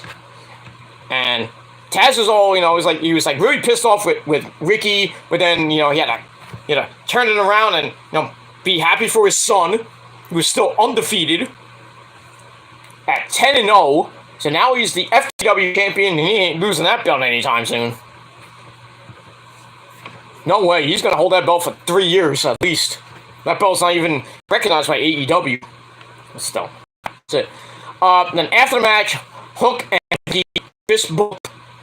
And Taz is all proud of him on commentary. And that's it. And then after the break, Ricky Starks is still in the ring, cuts a very passionate promo saying that, I exceeded expectations. I made the belt mean something. Good. And he's like, I'm not waiting for another chance because, my time was last year, this year, right now. He says, every time I've been a victim of bad timing, not bad luck. And then out of nowhere, Will Hobbs with a heinous act from behind. So now Ricky Starks is going to become a face, so we're going to see what happens with that. I think that's going to be great for him in AEW, seeing Ricky Starks as a face. Maybe go for the TNT title, maybe go for the world title. We'll see. I think it's going to be great. Great stuff. And we'll see what happens with that. We get the Acclaim backstage saying they got a music video coming on Rampage tomorrow night. Dissing the Ass Boys, and in the video, it's going to reveal the stipulation for their match coming up, whatever that may be, probably the week after. Probably some ridiculous, stupid match. Billy Gunn and the Ass Boys! Sesame, Big Daddy! I can't do that anymore. Not anymore, because now that broke up. But Britt Baker can Sesame anytime. Sorry, Adam. Or you could get, Thunder Rosa and, maybe, Anna Jay. Well, yeah, Anna Jay, get away from Jungle Man, Jack Perry. As far as Ty Conti goes, keep your legs closed. But it is what it is, and that's pretty much it. Alright, so we get that. Alright, then we got Dante Martin and Sammy Guevara. We have Conti at ringside, Sky Blue at ringside. Pretty good match. Dante did a triple jump, and then really got nothing out of that. And then Sammy did one of his own, hit a very sloppy cutter. Why are you trying to be like me, Sammy? Stop it! Stop trying to do the Gilmore cutter like I do. Stop it! I will sue your ass. No, I won't. I'm just kidding. So he hits the sloppy Gilmore cutter. Then he picks up Dante, hits the go to hell. 1, 2, 3 to get the win. While staring down Sky Blue, probably like going. And Sky Blue's like, that's it. So I got a match. After the match, Sammy and Ty beat the crap out of Dante. Sky Blue comes in, gets the same way, and Ty goes with her to get into a cat fight. And then Anna Jay comes in, 2-on-1 beat down on her. And then Ruby, Soho. And Ortiz and Eddie Kingston come out for the save. And Friday night on Rampage, we got Ruby Soho and Anna Jay. And that's pretty much it. Not going to be a great match. I think Anna Jay is going to beat Ruby. Because it just feels like Ruby's turning a jobber again. Kind of deja vu, huh, Ruby? Deja vu. That's it. We'll get that. Alright, then we go to Tony Baloney with Daniel Garcia. Basically beating the crap out of, says he's going to beat the crap out of Bryan Danielson. Kind of mocks him for, getting, while you were being with Brie Bella and your family, I've been sharpening my skills in the ring. And after I beat you, I'm the greatest technical sports entertainer in the world. See what happens with that. Move on. Alright, then we get a promo from Jay Lethal, Sanjay Dutt, and Satnam Singh. Basically saying they're gonna beat the fucking hell out of their best friends at Orange Cassidy on Friday. Orange Cassidy, now I follow on Twitch. You should acknowledge me when I followed you. You just went, ooh. Dude, show some fucking compassion on your show, dude. I mean, you're playing a gimmick on the show, but come on. Acknowledge your fucking fans. So anyway, the best friends at OC come in and said, hey, you want to have a 6-man trios match on Friday? We're open. We got nothing to do. So then Trent, this is Sanjay Dutt, says, I don't think you're going to fix it. even though he hasn't had a match since in 5 years. So Sanjay agrees to the match. So we're gonna get the original player from the Himalaya back in action. I thought he wasn't supposed to wrestle anymore, because I think of all his injuries back in the day. I don't know, but we're gonna get a 6-man tag team match with Jay Lethal, Sanjay Dutt, and Satnam Singh taking on the Best Friends and Orange Cassidy. So they leave, and then Kilu's like, "Fuck you doing, dude?" He goes, "I don't know why I just did that." Sometimes next time you should shut your mouth. But it is what it is. So fit that. Alright, then we go to the segment of the night. Jungle Boy, Jack Perry, and Luchasaurus in the ring with Tony Baloney. Jungle Boy is all fired up. Gets on the mic, he says, "Christian Cage, the biggest fucking pussy I ever seen." Oh shit. They went at each other like, holy shit.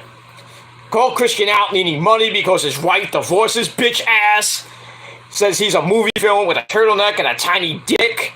It's like, damn! Holy shit.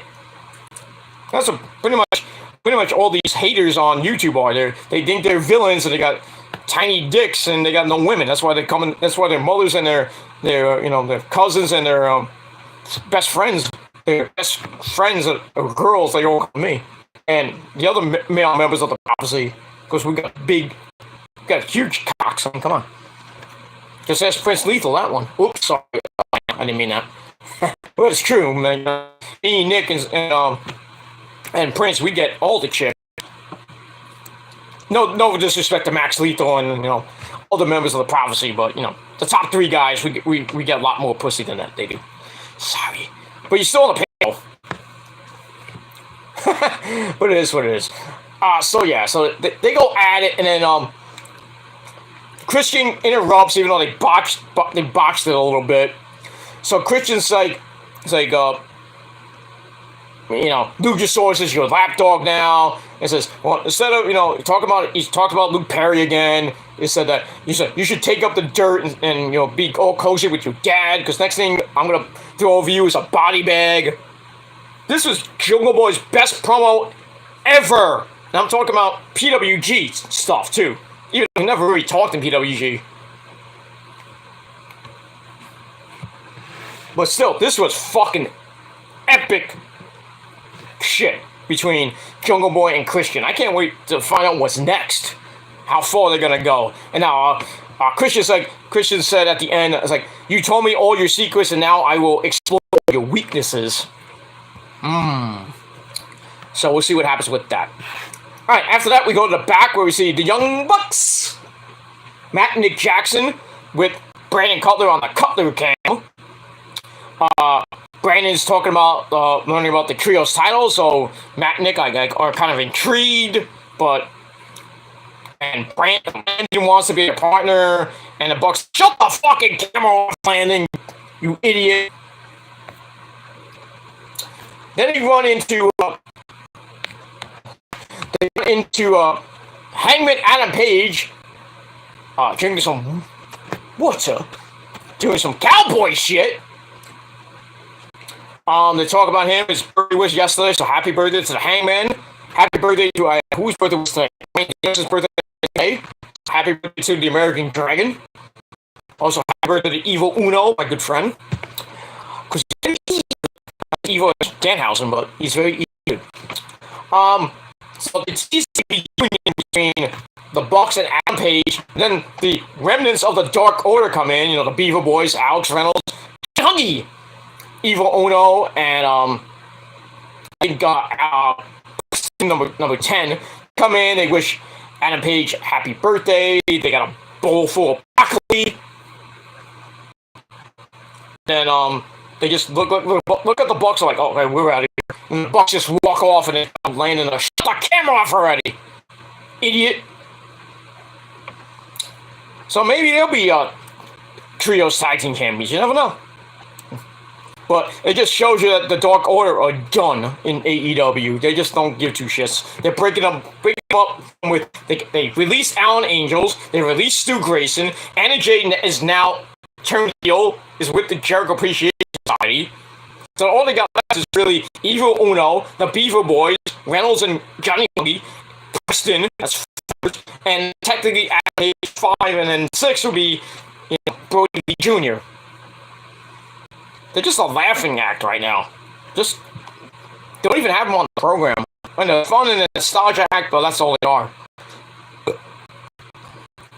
That's it.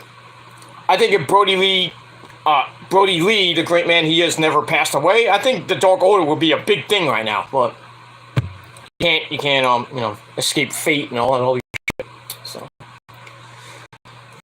So we get that. All right, then we go to Mark Sterling, smart Mark Sterling, Tony Nese in a 2-1 handicap match with a good friend, Prince's cousin, Isaiah Swerve Strickland, who have AEW tag team belts. Keith Lee has been banned from ringside, but didn't matter for Swerve as he hits the house call on smart Mark Sterling 1, 2, 3 to get a win. That's it. After the match, we go backstage. We see Keith Lee basically knocked the fuck out by Josh the Goods Woods, former Ring of Honor Pure Heavyweight Champion, who's not involved with Ring of Honor that much anymore, but I guess now he is. I don't know, maybe he still is, I don't know, but I think now he's all elite. So it looks like we're going to see Tony Nese and Josh Woods possibly going for the tag team belts. But they need challengers, so they're just going to run through the jobbers first. They'll get to FTR and the Bucks and House of Black, the Lucha Brothers and teams like that, Private Party, stuff like that. Their reign as champs. We'll see what happens. Yeah. Still, the House of Black, we had a promo from them. Basically, Malachi Black said he had an offer for Mito Smash CJ Betty Pussy. Yeah. But Mito refused. And then Brody King comes in. They talk about saying, I'll kick your ass in public if I feel like it, and then San Diego Comic-Con. Then Brody challenges Darby to a coffin match, which I don't know if it's going to be next week or whenever this happens, but it's the third coffin match in AEW history. So but that's basically Darby's specialty match, which he has never lost. So. But then again, with Brody King beating the living shit out of Darby the last few weeks, this might be the one that Darby finally loses. But we'll see. All right, then we get footage of that bastard Pac defending the All Atlantic title on Dark against LJ Cleary. He retained, obviously. So his third official defense, and he won it. So he's 3-0 as champ, and we'll see where he goes from here. That's that. Alright, then we go back to the arena with the AEW Women's World Championship match between Thunder Rosa and Aew Yamashita. So, that stare you did in the camera really freaking frightened me. You know you want the dick. You know you want it. She wants that dick, so. He follows me on Twitter, so. What I can do is slide in my DMs and then we'll set something up. I'll have to talk to Mr. Obari, of course, so. Because that's Joshi, so I might have to talk with me and Nick might have a fight, but I win. Sorry, Nick. But yeah, Aew Yamashita might be next on my next to ride the Super Dick list, if you know what I mean. But we'll get that. Pretty good match between the two. The first one was damn good on Dark, where they fought in Japan and Miyu won the match to get the title shot. So we get this match for less than 10 minutes. Another 9:20 match. That's what I messaged Tony Khan about. Saying, what's your fascination with women's matches at between 9:15 and 9:30? What the fuck? Stop it! But I guess that's what it's gonna be for the foreseeable future. Unless like last week they did women's match like 8:30 something like that one, like right before 9 o'clock, 9:15 almost. But anyway, we get that. Rose means the title with Fire Driver. And then next week, she's going to be teaming up with Tony Storm to form Thunderstorm as they take on Dr. Britt Baker, DMD, Baby, and the lovely Jamie Hayter in a tag team match. We got that next week on the program. And on Rampage tomorrow night, we got Lee Moriarty and Matt Sydal, should be pretty good. Ethan Page and Leon Ruff, or Leon Ruffin. Anna Jay and Ruby Soho. We all know Anna Jay's. And I guess this is the main event. The Best Friends, Give Me a Hug, and Orange Cassidy taking on Jay Lethal, Sanjay Dutt, and Satnam Singh. You know Jay Lethal and company are gonna win. Because look, the Best Friends are just jobbers, you know, sucks because Lauren, you know, was trained by Trent, so it is what it is. So that's all on Rampage tomorrow night. Next week on Dynamite, we got the return of the Undisputed Elite, Adam Cole Baby coming back, and Red Dragon as well. Christian Cage against Slappy Matt Hardy, and like I said, Thunderstorm versus Britt Baker, Baby, and Jamie Hayter. That's it. Then we go to your main event with Chris Jericho on commentary. Surprisingly, Legal's not on commentary. So we got Daniel Garcia taking on Bryan Danielson. This was a great match. There's a part of the match where Bryan hit a missile drop kick and then he landed and then he was like out. Like I think he like fell and he banged his head on the mat. And Bryce, the referee, was like checking on him to see he doesn't have a concussion because he came back from a concussion. Probably re-injured himself again. But somehow he finished the match. We got the yes lock. We got the Billy Goats Kurt, not the Billy Goats Kurt, the cattle mutilation. But Daniel Garcia got out of that. But in the end, Garcia got to the ropes on the yes lock.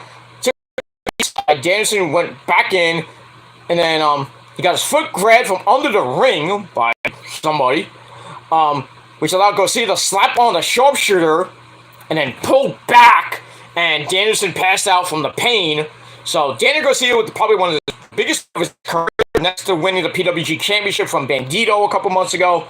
So Daniel Garcia gets the big win in a big match, 4.5 out of 5 stars. And big win for Garcia, and that's pretty much it.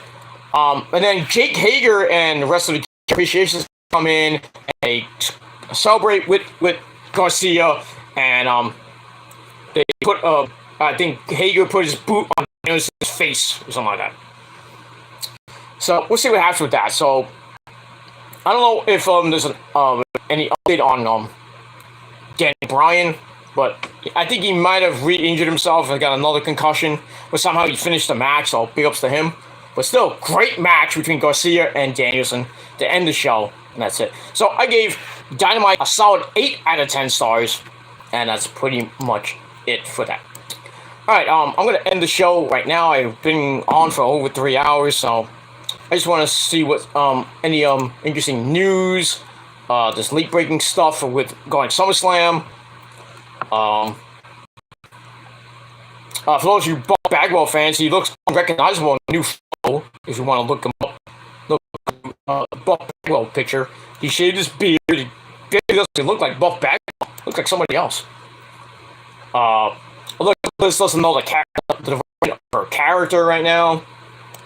We just turned her back into the goddess. That's it.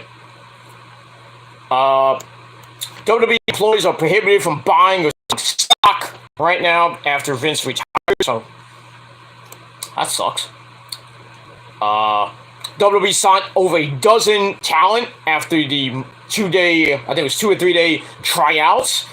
Dwight Howard was he didn't try out, but he did a Shogun Show Enough promo. Who's the master? Show Enough. Yeah, that was kind of funny. You can watch the video on Instagram. WWE, like I said, trying to bring back Sasha and Naomi now that Hunter and Stephanie are in command. Now Vince is gone, Nick Collins around. Briefly going over a couple things, last minute things. Woman gives WWE credit for giving her strength to stand up to Congressman Matt Gaetz, whoever that is. Don't care. Adam Cole still not clear to wrestle, but I think he'll be competing at All Out. Dynamite's ratings went up. That's pretty damn good. So the ratings for Dynamite for the July 27th episode. Last night's episode did 976,000 viewers with a 0.49 demo. Still under a million. But still better than last week, which got 910,000. So went up pretty big. 67,000 views this week. Good jump. 0.32 in the demo. And this week was almost a 0.5. So, not bad. And, that's that. Ric Flair did a pep talk at the Tennessee Titans, training camp. For the team. Woo! Tennessee! My God! Okay. Jonathan Gresham no longer part of any future AEW and Ring of Honor plans, because now he's taking some time off. Not going to wrestle for the foreseeable future. Ban Jordan Grace on a daily basis, most likely. Lucky to be here. Logan Paul had a video of him training session, so he's all ready for SummerSlam against The Miz. I thought it was going to be a tag team match, but I guess not. Then again, it could change. It's that. Chael Sonnen, the legend, says nobody takes John Cena seriously. Nobody ever did. So, you got a point. There's a spoiler on AEW's joining Stokely Hathaway's heel stable, which will probably be Lee Moriarty. If you watched Rampage last week, where he won the match. I forgot he lost the match, and then Stokely Hathaway comes out and he gives him his card, and then Lee Moriarty's then left, and then Stokely's with that evil smile, yeah, I'm gonna get him. That's it. So we had that. So we'll see what happens with that. I think it's gonna be Lee Moriarty most likely. Alberto Del Rio's lawsuit against Combat Global allowed to move forward. So Del Rio's gonna be in court for other reasons. It should have been when beating up his ex-wife or his wife or whatever it was, like chick, whatever. Anyway, move on. Eddie Kingston isn't friends with Adam Cole because he's too pretty. I don't want to be your friend. You're too sexy. Okay, Eddie. Okay. Anyway, former WWE writer says Nick Khan, was not Cody's first choice. Shouldn't have been the first choice anyway. I guess. Other than that, let's see what else. There's supposed to be a Ric Flair roast, but meaning that pulled out due to COVID. Don't care. Like I mentioned, with WrestleMania 40 being in Philly, there is a call for Paul Heyman to be inducted into the Hall of Fame. Please do. Please do it. Maybe while you're at it, get Tommy Dreamer and maybe just all Hall of Fame from WrestleMania 40. Have Heyman headline, Tommy Dreamer, Rob Van Dam, maybe the Sandman, and then as a tag team, maybe the Dudleys as a tag team will be for ECW wing, I guess. I don't know. If it did be the Dudleys, or maybe what I would do, probably be the Eliminators, Perry Saturn and John Cronus. That's what I would do. Or if you want to put a female in, then put either Francine, if they will let her in, if Vince, I think Stephanie would do it, but now Stephanie Hunter definitely will do it. I think Francine will accept it. Then again, you don't know. I mean, if you go on Twitter page or Instagram, maybe you can ask her via DM or comment, or go on her YouTube channel when she's live with Tara, Victoria, or her name, Mickey James and SoCal Val. You can accept it. I don't know, maybe. If not, give it to Beulah McGillicuddy. Definitely give it. You have to put Beulah in. It's really between Beulah and Francine. Those are the only actual two. Well, I would say Lita as Miss Congeniality. You can put her in the ECW wing, something like that. Kimona won because she showed her tits one time on a house show. Damn it, Mikey Mittens, you lucky bastard, got a lap dance from her, you fucking idiot. Should have been me. It should have been me. want to his Twitter page, Instagram, saying, hey, you give my boy one. What about me? You want to do it. I give it to you real good. But I digress. Road Dogg is willing to work with come back to work for the WWE or AEW. So what happens with that? I think he would go back to WWE and just hang out with Hunter and Shawn Michaels. Got that. Rey Mysterio waiting for the right moment to feud with Dominic. I think that still might happen at WrestleMania 39, but we'll see. There's belief that Triple H is petty enough to use the creative position against CM Punk. Oh boy. That would not be nice.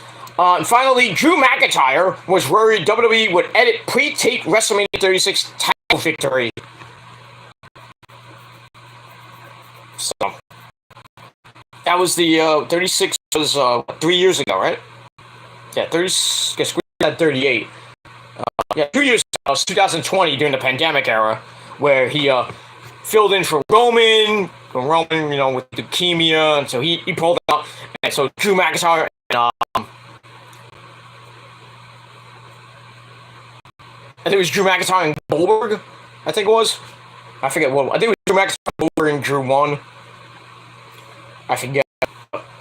Yeah, so he was worried that the WWE would pre-tape that and not have it live, which was shown live on WrestleMania 36 Night 2, I believe. So it is what it is. And that's pretty much it. Alright, so that is the news, and this is late breaking news at 11:09 at night. And I know I went way over this episode, but I had a lot to talk about, a good chat with some good people.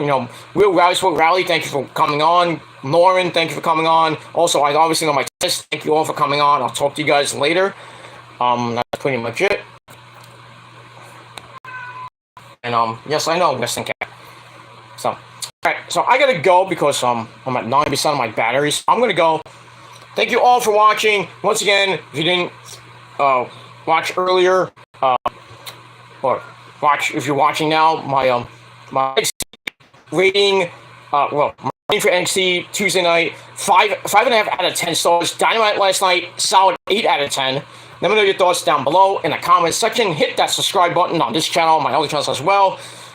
Friend me on Facebook, follow me on Twitter and Instagram and Facebook, and share the video all over the internet. Hit the bell, as I said, and that's all I gotta say about that. So I'm out of here. Thanks for watching. I'm gonna go eat my sensible dinner, edit up the video, charge my phone, and then gotta feed the wrestling cat because she's pissy at me right now.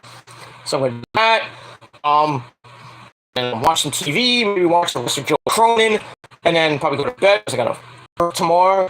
Get the weekend started. The final weekend of July is here. We have ended the month of July, and now we begin the dog days of August. We start that countdown to Labor Day weekend. We're about 5 weeks away from Labor Day weekend and the unofficial end of summer. Can't wait for that. And then counting down the days of my actual vacation, the end of August, and that's pretty much it. So, thanks for watching, everybody. I'm out of here. I'll see you guys tomorrow on the Killer Demons channel. Not once, but twice tomorrow for my Raw review. And then late tomorrow night for my SmackDown Rampage review. So we get a twofer on Friday for the weekend, and then a twofer, one video on Saturday for my predictions for Slam, and Sunday afternoon, probably around 2:30, 3 o'clock, I'll do my SummerSlam review. Get that out of the way, and then we'll go back to a little bit of normalcy with videos probably every day next week for the next week and a half or so. Maybe 2 weeks or so, we'll see. With videos every day or every other day. We'll see how I feel with that. And get back to normalcy with my Monday Night Raw reviews, and then that's it. And then, like I said, at the end of the month, I will not be doing any... I might be doing reviews, not long-term reviews like this video.